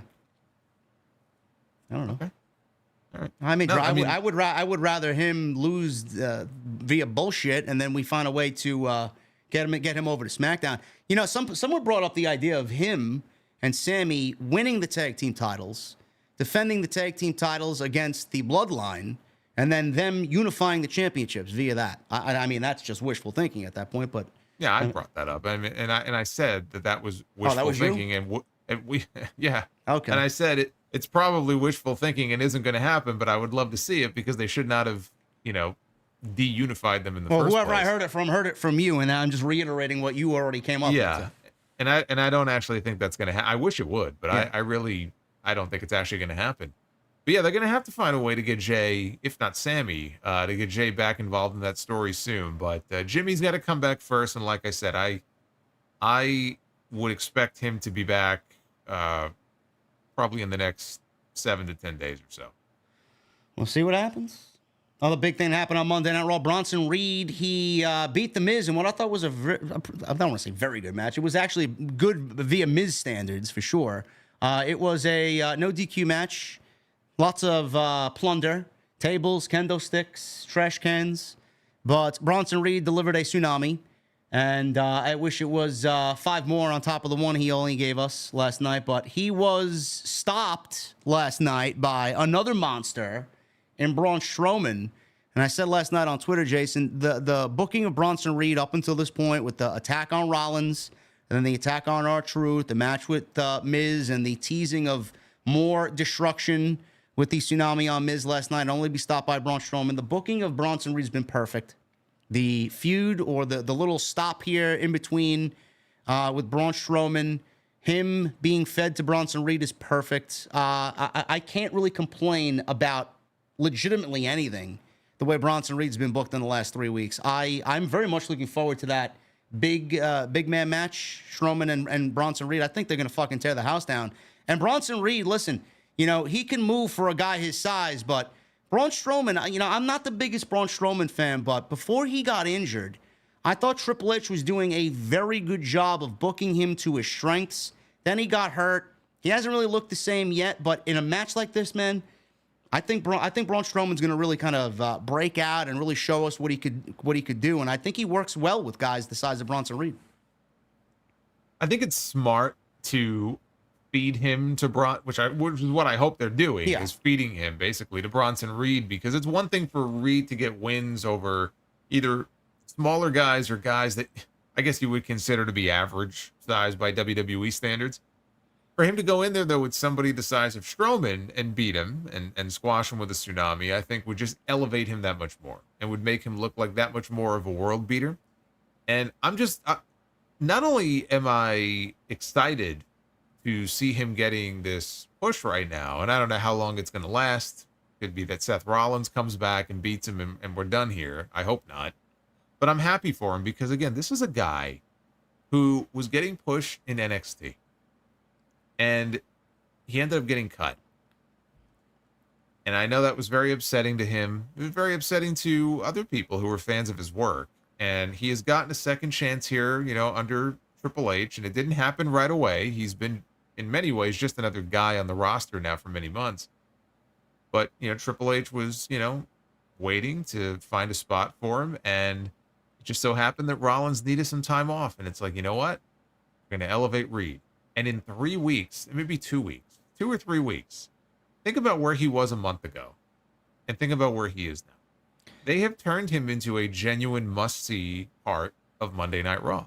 He is an attraction on this show. When he comes out, and especially when he makes the ascent to the top rope, you can hear the crowd, people getting up on their feet. They react to it. It's a big deal. And I hope they can maintain that. And it's not just, Rollins is back, so we got to beat him. And, Rollins is moving on to CM Punk and Bronson Reed. Hey, sorry. Hopefully they can keep his momentum going, because in a very short period of time, they have turned him into an attraction on the show where it just feels different when he's out there. And I like it. I'm very happy for him, and I'm very excited for the eventual match, even more than the Strowman match, which I think will be good. But the match between Rollins and Reed, where I would have Reed win that first match. Absolutely. I am very happy for Bronson Reed. I've always been a big Bronson Reed guy, waiting for him to break out. But like you said, the ascent when he climbs the top rope and you hear that buzz from the crowd and, You hear the shock and awe when he jumps off, and everybody just like, oh my God, love it. Finally, he's in the position that he should have been in a long time ago. But patience is everything. This is the guy. This is the guy who beat Okada in New Japan. Yeah, there you go. We're finally seeing him. What we need to see is a better version of CM Punk because the Taylor Swift for men is not cutting it. I said it on my show last night. I don't know what it is, Jason. I love Punk. I'm a big Punk guy. I'm glad he's back. I'm loving this feud. We got a referee match, special guest referee. We got a strap match coming up at Berlin. We're going to get Hell in a Cell at Bad Blood. Everything is going according to plan. But I have to ask you. I felt this way. Genuinely curious if you felt the same way. I don't know if you feel like there's something missing from Punk right now. I don't know what else they could possibly do. I don't know what else they could possibly say. But I think I need to see a little bit more flair, a little bit more anger, a little bit more intensity. I think I need to see a little bit more fisticuffs here between Punk and McIntyre. I think we'll get it with the strap match. I love the fact that they have this brutal match happening in Berlin. Old school rules where you got to touch all 4 turnbuckles. Love it. But something to me is missing. I don't know what exactly it is, but this PG version of Punk where he's pandering to the crowd and he's almost begging for people to chant his name, it's not what we really came here for, not what we signed up for. I think I'm going to need to see a little bit more visceral of a CM Punk here going into Bad Blood after the strap match. How you feeling about this version of Punk after he said that Taylor Swift for men comment last night on Raw?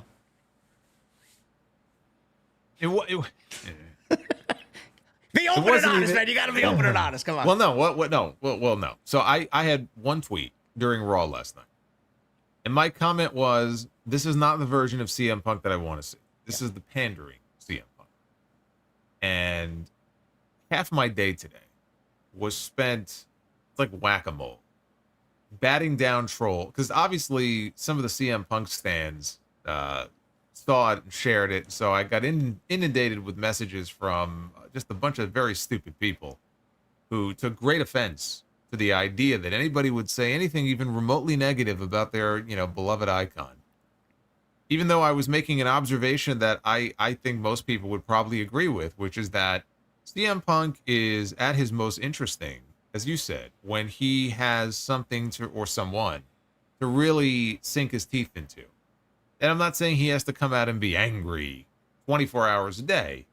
But what we got last night was him coming out and talking and spending a good chunk of his promo talking about how hot WWE business is and how great the Fanatics event was and all the different people he met and all the people that put him over and said, I traveled 15 hours to come see you and, you're my favorite, and on and on and on, and thanking people. And that was fine when Punk came back in November. And those first few promos were of him saying, thank you. And I've been gone for 10 years and it's so nice to see all of you. And it's like, all right, I get it. He's been gone for a while and he's genuinely happy, and that's fine. That was in November. Okay. So we're in August now. And excuse me if I didn't like a CM Punk promo because I felt like it was a little too pandering than, your usual CM Punk promo where he goes out there and we've had a few of them this year. He's had some great promos with McIntyre and Rollins. Like, that's when I think Punk is at his best. The segment we got last night, I thought was the worst segment yet between McIntyre and Punk of all the segments we've had with them on TV. And it had no heat. Especially you go back and listen to the crowd at the end of that segment. There was no heat. Well, McIntyre himself wasn't bad. Punk was the bad one, honestly. I didn't have a problem with McIntyre. Even McIntyre, McIntyre was fine. Very paint by numbers stuff, but I'm saying both guys, their closing lines in that promo, it just had very little heat. This was just a misfire of a segment as far as my personal enjoyment of it. It accomplished the goal that it set out, which was to make the strap match official for Berlin. But my God, you should see all the Punk fans that got triggered. I mean, they were big mad that, what do you expect from the guy? Do you have that same energy for AEW? And you see this shit all the, you know what I'm talking about. It's like, I don't have time for this shit, man. I got work to do. But boy, did it upset a lot of people. And look, I felt the way I felt. I don't think I'm in the minority on that. I didn't like the segment. Punk said, "Can I tell you a story?" Or I'm gonna share a story with you. The story sucked. Okay, it was a boring fucking segment. One segment. I've largely praised CM Punk since he came back to WWE and have enjoyed these types of segments that he's been involved in. Last night was not one of those segments. You don't like it? Tough shit. You obviously agree with me on that, right? So I wasn't crazy. I wasn't the only one who felt that way. Legitimately. It's the first thing at the top of my show that I talked about. I just felt like something was off. I don't know. Listen, I love the bracelet aspect. I love the fact that Punk actually showed all the bracelets that people made for him at Fanatics Fest and brought to Fanatics Fest to give to him as a replacement. But he did say, listen, I love you guys. I appreciate the sentiment, but we're going to get the original one back from the troll, from the bully. Well, but that was the other thing also, and I pointed this out as well. In the promo the week before, Punk said to McIntyre, "You know what? I don't even need the bracelet back. You can keep it if you want. It's about what it represents." This week, we were back to him wanting the bracelet back. So I felt like there was a little bit of a disconnect there. Like, you know, he either wants the physical bracelet back because it's that important to him, or he doesn't. So even that I thought was like, okay, well, that's a little weird coming off what he said the week before. Well, the bracelet is the bridge to the strap match because they're now bound by wrists. But do you feel like there is a little bit too much of a spotlight on the bracelet? Maybe we need a little bit more physicality away from the bracelet. How are you feeling about the whole bracelet aspect? The bracelet aspect did not bother me at SummerSlam. I know that bothered a lot of people. Yeah. I was not one of those people. Me neither. I was like, look, dude, like it's a bracelet. It could have been anything else. It's about what it represents, and it didn't bother me. Now, I feel like now they're almost belaboring it. It's like, okay, that was such a big part of the SummerSlam match. Now we should probably start getting away from that a little bit. I mean, McIntyre still has it, so at some point Punk is going to take it back from him. But I do think that they're probably focusing on it now a little too much. Like, okay, we can kind of move on from this and not focus as heavily on it. But at SummerSlam, it didn't bother me. Again, it's what it represents. It's personal to him. It's got his wife's name and his dog's name on it. McIntyre's making these comments about how, you know, April and Larry are safe with me. And, like, obviously that gets under Punk's skin.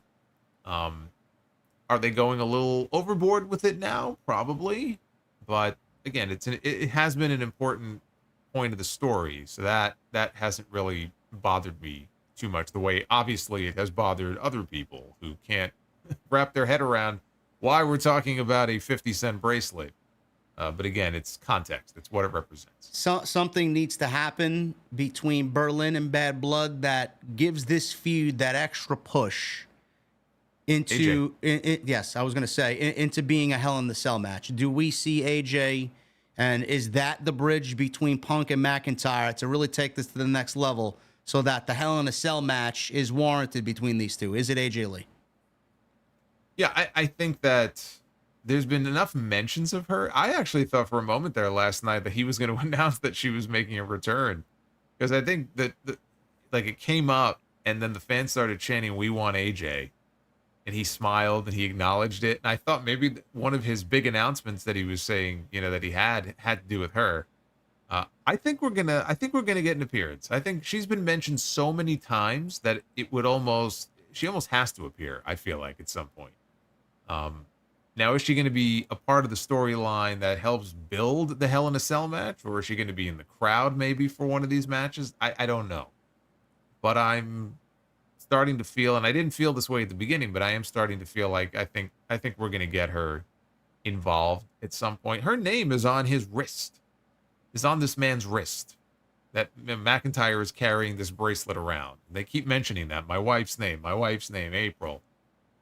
So I think those are little hints that maybe we are going to get an AJ. Maybe not Larry. Larry's been traumatized enough. But AJ, yeah, I'm starting to think that we'll probably see her soon. It's got to be something. So we'll keep a close eye on that. I did not like that segment myself last night, but what I did like was don't tweet that because your timeline will be lit up like a Christmas tree if you actually. I don't need anybody else complaining about me. I already got the AEW loyalists coming at me with pitchforks. So God forbid I got the Punk stands coming at me too. I'm a big Punk guy. So is Jason. But I mean, let's call it as we see it, man. It wasn't a good segment. So there'll be plenty more for sure. Liv Morgan's intensity was something that I really enjoyed last night as far as that angle with Damian Priest and Rhea Ripley. They needed something there to take it into Berlin for the mixed tag team match because the numbers game were it's just ridiculous that a group of 5 can't overcome a duo here in the Terror Twins. So last night was much needed. Liv Morgan's intensity really showed on screen last night, and laying out Priest and Rhea Ripley was much needed. And Gunther and Randy Orton, I enjoyed what they did last night. It was basically paint by number stuff, but I thought what Randy Orton and Gunther did last night really sold the match for me, being the main event of Berlin. I thought the match with Kaiser was very good. Undertaker had some nice, kind words for Kaiser. He has always had kind words for Gunther as well. So he put both of those guys over. Kaiser's coming into his own. I thought that was a great main event last night. And Randy Orton, it's going to be interesting to see how he goes into that match with Gunther and then comes out the other side and goes back to SmackDown, and how that all kind of translates into a potential Cody Rhodes feud. So there's a lot going on there. If you are looking at this from the social media lens, everybody doesn't like either Gunther or the fact that Cody's giving KO a title match, and none of it makes sense. If you watch the fucking show, you can kind of piece these things together and see what's going on. But Monday Night Raw, I thought, was a thumbs-up show last night for sure. And we'll close with this, because this is the first time that Jason and I are talking about this. This actually was something that happened this past weekend. And I know I made a little bit of a video on this earlier in the week, but I'm very curious to see what Jason thinks of this. WWE dealt with issues at Fanatics Fest. And a Fox News article noted that the most popular attraction at the convention, which this took place at the Javits Center right here in New York City, most popular attraction was the WWE. And fans' ability to walk out of a tunnel, do the whole entrance with their favorite theme music, similar to what you see at WWE Access during WrestleMania weekend. So WWE had a huge presence here at the Javits Center, and there was strong demand that led to many issues, as Mike Johnson reported this. There was a long wait for autographs, long wait for photo sessions. A friend of Johnson's actually was there and described the situation as a shit show, and others called it a very disorganized experience. Per the report, one person noted that they prepaid for a photo with Jade Cargill, but ended up getting a refund after waiting 2 hours because Cargill was pulled from the signing, despite there being fans in line. It did not stop there, says the report. Champion Cody Rhodes, WWE champion Cody Rhodes, he had a signing session that also ended early. He had a strict departure time due to needing to get back to Florida because WWE had a house show that same night in Fort Myers, Florida, where he worked against Solo Sikoa. So, you know, Jason, I don't know if you've seen this on social media. A lot of people were angry at Cody Rhodes for this. They were blaming Cody Rhodes for his session specifically. People waited in line. I was reading reports and firsthand experiences that people from Fanatics Fest, the organizers, were emailing people that scheduled times had changed for some of the superstars. Times were changed from the original time to several hours later, and they were still waiting in line during their original session. Who's checking their email during Fanatics Fest like a fucking fiend, you know, instead of enjoying the experience? But a lot of people tended to blame Cody Rhodes for his specific photo session, an autograph session. Meanwhile, you know, it's not something that Cody Rhodes is to be blamed for. Now, I know Cody wants to be everywhere and everywhere, but, you know, Cody Rhodes, if you look at his schedule, Friday night he was in Orlando. Saturday night he was in Lakeland, Florida. Sunday morning he had to be in New York. Sunday night he had to be in Fort Myers, Florida. So the schedule that he had was very demanding. Now, is that Cody Rhodes' fault? I don't think so. Is that WWE's fault? Partially. Is it Fanatics Fest and the organizers of Fanatics Fest? Probably. I mean, is this something where Fanatics Fest didn't know how large of a wrestling presence WWE was going to bring to the event? Is it something that could be blamed on WWE for double booking Cody Rhodes? Why didn't they just have him do Fanatics Fest and not do the house show? I don't really understand what went wrong here. Or is this a situation where both are to be blamed, and now they could take this going into next year and maybe not double book the most popular guy on the fucking roster? What do you make of this? Well, correct me if I'm wrong. I think this was the first Fanatics Fest that they held. Ever, yes. First ever one. And apparently they run it about as well as the quality of the material that they put out when it comes to their shirts. And I see a lot of complaints about Fanatics, so not a lot of love for Fanatics or Michael Rubin and the people who run the company, but it looked like there were a lot of people who had fun. I think the potential of the event to really blow up and become something big is there. But as a first time ever event, and again, I don't know, maybe there were other circumstances we're not aware of, but it just struck me like disorganization on their part, and the talent, especially Cody, was kind of taking it on the chin for it when they really had nothing to do with it. So it was a lot of misplaced anger for Cody and some of the talent who don't, for those who don't know, I mean, they don't have control over these things. No. Okay. They are assigned to specific times to do these signings, and they have usually a chaperone, like a PR person from WWE who will be with them, maybe somebody from Fanatics, and they go where they're told to go. In the case of Cody, again, he had an event to get to. He's a very busy guy. And Cody, you never hear a bad word about him when it comes to him dealing with the fans. He'll stay late, sometimes an hour late after the show is over to take pictures and sign autographs at ringside with people. Cody is fantastic. Like, he is the guy that you want in that role as the face of your company.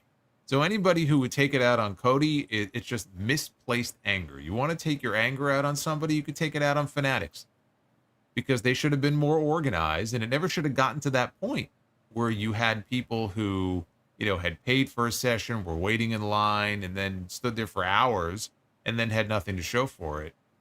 That's on Fanatics. And if they're going to run this back again next year, then they have to do a better job of organizing things. And if you're WWE, like you said, maybe certain people shouldn't be booked on another event that same night. But I don't know time-wise how this happened. If it was in the morning, there shouldn't have been any issues with him, doing another event on the East Coast, later in the evening. All of this just sounds to me like some mass disorganization from the organizer. And that's on them. That's not on the town. That's certainly not on Cody Rhodes. I mean, that's ridiculous. Well, how do you fix this? Do you give out a set number of tickets, or make Cody's block for a certain number of tickets to be sold, and then when you reach that maximum number of tickets, then you slowly open more blocks to get Cody Rhodes involved for meeting more fans? Like, I don't even know how you go about organizing this next year. Well, I mean, it's based on what is his availability for the day. Again, does he have any other events, or is he just doing Fanatics and nothing else? Maybe he should just be booked for Fanatics, because he sold, I think, more tickets than anybody else. He was number one. Him and Rhea Ripley were number 1 and 2. Yeah, I think he sold out, or was the first person to sell out. So if that's the case, maybe next year, if the same talent are there and Cody is going to be there again, maybe don't have him at a house show that night. I don't know. I don't know where there was a breakdown. If it was in the number, did they oversell tickets? I don't know. I would love to know where the breakdown was that caused all of this to happen. So it's hard to say what changes specifically should be made without knowing where it all went wrong. It's just a matter of organization. That's it. I mean, because the worst thing you could do is, in this case, host an event like this, and then people don't get what they paid for and what they expected to get. You have a bunch of little kids now who are left crying and disappointed that they didn't get to meet Cody Rhodes, or they didn't get to meet Rhea Ripley.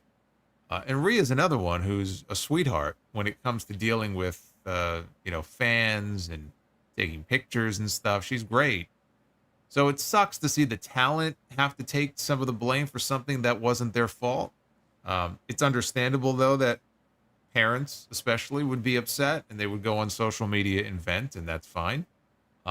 They just got to get it right next year. If you're the Fanatics folks, they have to do a better job. If you're going to organize an event like this, make sure that you're not booking talent at times where they may be limited in how much time they have, and yet you've sold X number of tickets, and you don't think you could fit it all in a 2-hour span or a 3-hour span. They just have to do a better job. Because if this happens again, if they come back again and it happens, then that's not going to be good. First time you could say, okay, growing pains, their first time doing it, they fucked up. I don't know. Did they put a statement out apologizing for what happened? No, I didn't see one. If they did, that's something they probably should. And I'm thinking of it from like a PR perspective. Yeah. That's something they probably should have done if they haven't. Because otherwise you're not going to build goodwill with your fans and expect them to come back and pay again next year. And then if it happens again, that's just a complete disaster. So hopefully they learn some lessons from it being the first time. But look, if I were a parent and my kid was thinking he was going to meet Cody and I stood in line for 2.5 hours, I'd be pretty pissed off too. Absolutely. Cody would have signed every fucking autograph there until the fucking sun went down. So, yeah, and there was a clip of Rhea Ripley too. I don't know if this girl was waiting in line, but she ended up getting a photo op with Rhea as she was leaving. She must have been waiting in line. Rhea gave her a nice big hug, took a selfie with her. For a while, too. I saw that video. Yeah, so, she was hugging her for a while. Again, guys, it's not the talent's fault. Don't blame the talent. It's all a mixture of people. It might be some of the Javits Center's fault as well. Fanatics Fest, WWE, for double booking some of these talents. So hopefully next year they get it right. But I know I wouldn't be caught dead in one of these things, man. It's just, you hear stories like that, and it just kind of deters you from ever going to an event like that. But we are wrapping up here, and we are going to get into your super chats. I want to thank you guys for the constant 2,100 in here on this Tuesday night. You guys are great. If you guys want to get those super chats in, you still got some time. Get them on in. Follow us on social media at JD from NY206, at Solid Monster on X. Everything you need is linked down below in the description. Also, if you guys want to subscribe to Jason's YouTube, there's also a link down below. Go support the podcast with a new t-shirt. Tuesday Night Titans got its own design down below as well. And please continue to hit that thumbs up. We are 125 likes away from 1,000. So if you guys are in the chat and have not hit the thumbs up, I would love it. Let's start with Tone C. $5 super chat. I would love to see a Braun Breaker highlight package with Hatebreed's Destroy Everything playing in the background. Yes, you know what, Tone C? I mentioned this last night. Braun Breaker's music video last night didn't really resonate with me because the choice of music from WWE side is awful. I'd like to see a resurgence or a nice appreciation for someone like Breaker's Destruction, kind of coinciding with nice hard rock or heavy metal. Whatever music choice they chose last night was not the soundtrack for him. I don't know who chose it. It was bad. I like the music, though, that they chose for Bash in Berlin, the baby metal song. Yeah. That's not bad. No, also not my cup of tea, but listen, it's at least rock music. Michelle, $2 super chat. Why has TK not offered Brian a new contract yet? It's a good question. I think he. Well, how do we know he hasn't? That's true. Yeah. But I think TK trusts Brian to be loyal. I don't think Brian is going anywhere. I don't think TK thinks Brian's going anywhere. Especially if he gives him the world championship. Where's he going? That's something. Imagine he's a contracted, a not contracted AEW talent as the world champion. That's something else. Imagine he wins the AEW World Championship in the main event at Wembley, and then he shows up in Berlin with the AEW World Championship. Jason Barker with a $10 super chat. Hey, I would keep an eye out on Ricky Starks. News is unraveling as we speak. Ricky Starks may have either been released by AEW or has signed with WWE. Did we ever find out where that news was picked up after they heard it here? No? Anybody in the chat? False alarm. False alarm. Okay. All right, it'll be in the news tomorrow. Cake with a $2 super chat. How about the divine intervention for Mercedes? What divine intervention? Does she need one? She's got her divine intervention in Camille. That's it. That's all she needs. Jazz Jackrabbit with a 275. Titan Tower just a block over from Ico Pro Palace. Man, I hear they still have gallons of that stuff in a warehouse somewhere. I wouldn't be surprised. Think it's still good? No. 1993. No. Probably expired. I will continue to call it Titan Tower. I love being outdated when it comes to that. Sways with a $2 super chat. Hope all is well. What is this? FARK the Wrestling Haters? Or FARK the Wrestling Haters, JD. Yeah, I guess. If I don't have haters, I'm not doing something right, huh? Mr. Team Bringer with a $4.99. How would you rank the list of AEW World Champions from best to worst? Jericho, Omega, Page, Punk, Moxley, MJF, Samoa Joe, and Swerve Strickland. I don't know. I'm going MJF number 1.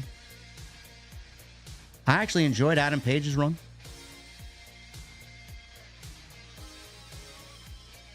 You know what I like the most about that list? The fact that there hasn't been a lot of AEW World Champions.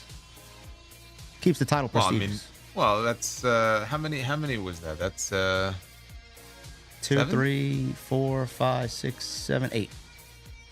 8 in 5 years is not bad. Yeah. It's not bad. I might go Omega number 1. It's either Omega or MJF. And he worked injured, so yeah, that's a good choice. Cake with a $2 super chat. You're seeing Kosha Irby with these stadium shows. Yeah, he's had a lot of input. He's been at the forefront of these deals. So that was a good pickup by TK. Keith Tunstall with the 12 months. Went to my first ever concert, and it was Creed for their Summer 99 tour. My best friend is related to the drummer. Tremonti is awesome. Not a fan of Creed, even though Alter Bridge is 3/4 of Creed. And yes, Tremonti is a fucking monster. I've seen Tremonti with Alter Bridge 9 times. I've seen Tremonti sing Frank Sinatra at the Borgata in Atlantic City, and he's coming back this December. And I will be seeing Miles in concert solo in February in Philadelphia. Yes, they are a great concert for sure. And believe it or not, Tremonti says he has a whole Creed album already written. So I don't know when that's coming out. So look forward to that. Not a fan of Scott Stapp, though. Paul Van Tassel with 44 months. Hi, guys. Hi, guys. Sunday was my late grandmother's birthday. She would have been 93 years old. I miss her so much. Thanks, and have a great night. Paul, happy birthday, Grandma. Michael Evans with 26 months. Ace and Solo. Are either of you worried of the influx of women's trios in WWE? I hope it's a bizarre trend, but it's become a focal point on TV.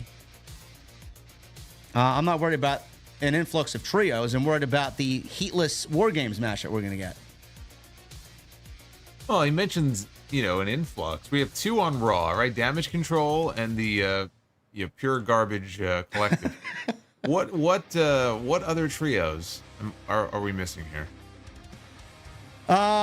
He said influx of trios, so there should be influx indicates Jade, Bianca, and Naomi, and then the European collection there with Isla Dawn, Alba Fire, and Bea Priestley, or whatever her name is, Blair Davenport. Blair Davenport.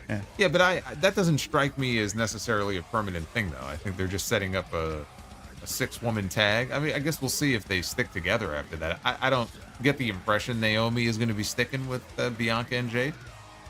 But I guess he's worried about trios titles coming. I haven't heard anything like that as far as WWE goes. Nah, I don't think we need to be concerned about that. No, I don't think so. Basic with 17 months. Don't think TK would extend someone's contract out of spite. Where's Ricky Starks? Tell me him not being on TV isn't spite. Yeah, it is spite, but TK knew that Ricky Starks was on his way out, and he didn't want to push Ricky Starks on his show and build up his star power. He'd rather have kept him hidden. But I don't think that's going to really matter anyway, because Ricky Starks is going to make himself a star on NXT. Also, he turned down creative, supposedly. And the Lucha Brothers. I don't think TK would do that to the Lucha Brothers. I just don't think he'd do that to Rey Fenix. Jericho, 8131 with a $20 super chat. Actors get criticized by fans for their movie performances regularly, and you don't hear them complaining. Being a wrestler doesn't mean you're a god that's immune to criticism. Dax needs to get over it and kick rocks. Jericho, thank you, brother. I mean, the Braves are playing like shit this year. You don't see fucking Brian Snicker coming at me on social media when I say something bad about the Braves. I mean, they just lost Austin Riley for the rest of the year.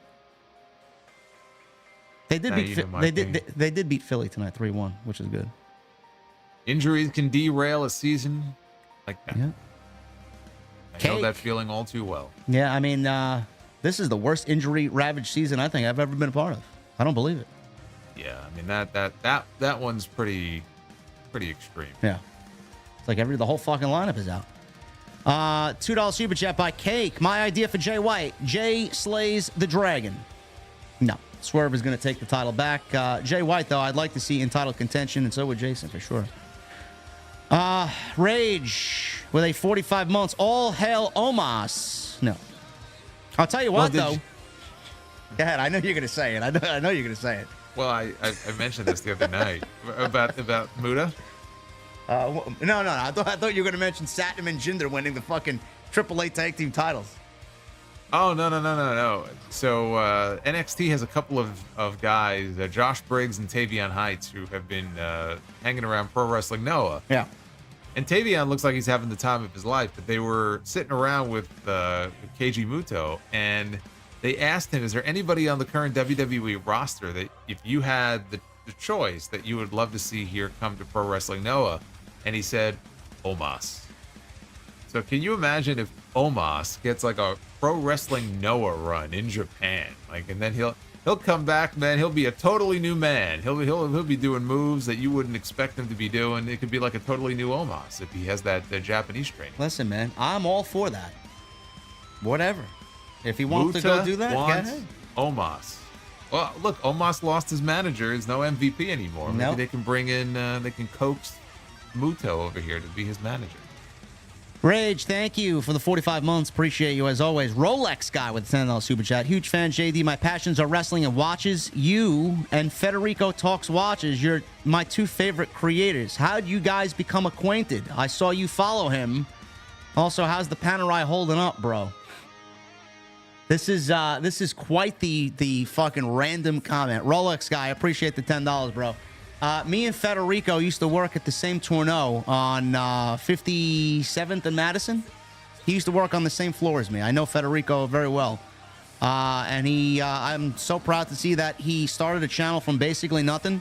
He quit selling watches, quit working retail, started his own channel. Now he runs his own fucking watch business, pre-owned watch business. That's fucking great. So yeah, we used to work together. And my Panerai is... a rarity, man. I only break it out on the rarest of occasions. But I am... There's a Tourneau on 57th and Madison? I mean, I thought there was one on 52nd. I don't know if it's a Tourneau anymore. I think they rebranded. But yeah, there was one on 57th and there was one on 52nd. There was one like 7 blocks apart. Okay. Yeah. The one on 52nd, I used to pass that one all the time. I actually brought a watch in there once. It was like some other brand because it needed... piece was broken or something. They're like, yeah, we'll fix it. Yeah, they're good at that. But yes, Rolex guy, I appreciate that, brother. Yeah, if you talk to Federico anywhere, bro, if you know him, tell him I say what's up. Arabian Night 2000 with a $6.99. Is Mariah and Tony the best women's feud and build since the origins of Ronda and Becky? Don't remember WWE and AEW having a hot female feud like this in 5+ years. I would probably say. Probably. Yeah. Yeah. Yeah, Chris Van Vliet asked what happened with that. And I didn't watch the video yet, but Rhonda had some choice words for Vince McMahon, Bruce Pritchard, and good old Johnny Boy there. I think she called him an 80-year-old asshole. I believe. And something along the lines of he could suck you know what. So I love it. Yeah. Yeah. She's no fan of Bruce either. No, I listen, man. I'm becoming a Rhonda fan just because of that aspect alone. Packin' Heat with a $5 super chat. Hear me out. Woods beats Cross in the IC title tournament final. Jones celebrates with Woods on his shoulders, and Kofi gives the thumbs up and then thumbs down. Jones drops Woods. No, but Woods in the tournament wouldn't be a bad idea. I'd actually like to see that. Yeah, you know what? That could work. That could work. And it would tie in nicely to the other story when he loses. Yeah. So I could see him being in that tournament for sure. Maybe not winning it, but I could see him at least being in it. Mr. Team Brilliant with a $1.99. Who do you think are the 4 pillars in WWE? Well, Braun Breaker for sure. Well, again, it depends though. Like when you say pillars, are we talking about young up and coming stars? Are we talking about the pillars that are quite literally, I mean, holding the company up right now as far as like top names and kind of merch movers? Like, what are we? What's the criteria? I'm making an executive decision here. I'm going to say youthful talent. All right. Well, Breaker obviously is one. Man, once upon a time, maybe Austin Theory would have been on that list. Yeah, but boy, there's still hope for him. I still have hope. He's way too good, man. He's a good wrestler. He's very good, but he's very bland, and he just needs that one story or that right person to work with. And I don't know, it just doesn't seem like the interest is really there. You know, maybe they've lost interest more than anything else. Maybe that's the biggest problem. But I wouldn't have him. I wouldn't have him on the list. Braun, Mello, Tiffany. I want to say Dragunov, but I don't know if you put him in that discussion. No, I would. No, not yet. I wouldn't put him. You know who I would? Well, I was gonna say Kaiser. Kaiser, I think will do well. I wouldn't go killer. Trick? No, let's keep it to main roster people. Who would the fourth one be? Is there a second woman? Is there a second female that we would look at now and say, okay, she could be a killer? On the main roster, no. Yeah, I can't think of anyone else. I don't know. How about the youngster LA Knight? Oh, you know what? What about Fatu? There you go. Done deal.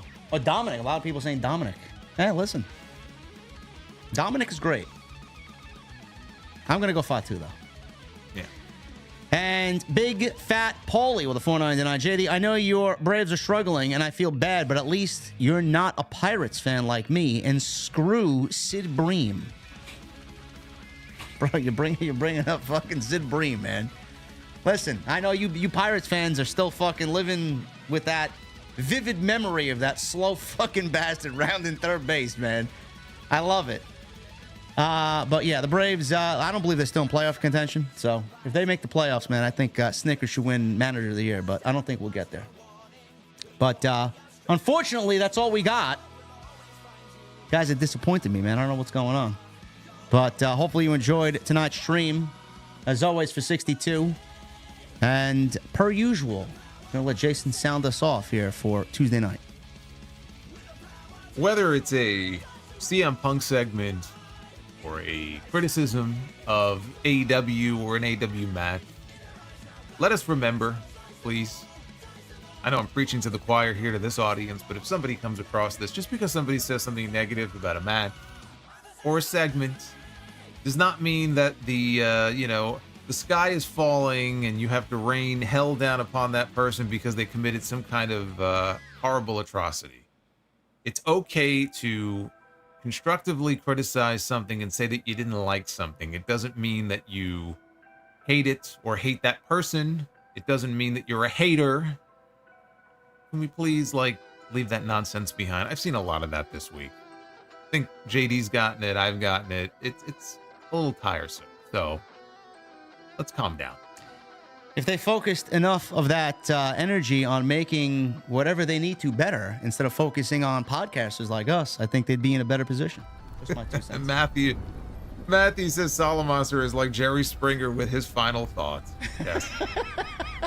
Listen, man, it goes perfectly. He's got his own show, The Sound Off. He sounds off on Tuesday night. What the fuck, man? What we do here. Anyway. First time I've been compared to Jerry Springer, and hopefully the only time. Rest in peace, Phil Donahue, man. My grandma loved Phil Donahue. Yeah. Phil Donahue has his place in wrestling history, too, at that episode from 92. Guys, we will see you back here next week for episode 63. We'll talk about all the juicy details coming out of All In. We got Bash in Berlin predictions next week, so join us then until episode 63. Make sure you guys hit that thumbs up. Follow both of us on YouTube and on social media. And make sure you guys go get your t-shirts. Tuesday Night Titans merch available now exclusively on bonfire.com. Until next week, guys, enjoy yourselves. We'll be back for Wednesday's Dynamite individually. The build to All In rolls on. We'll see you then.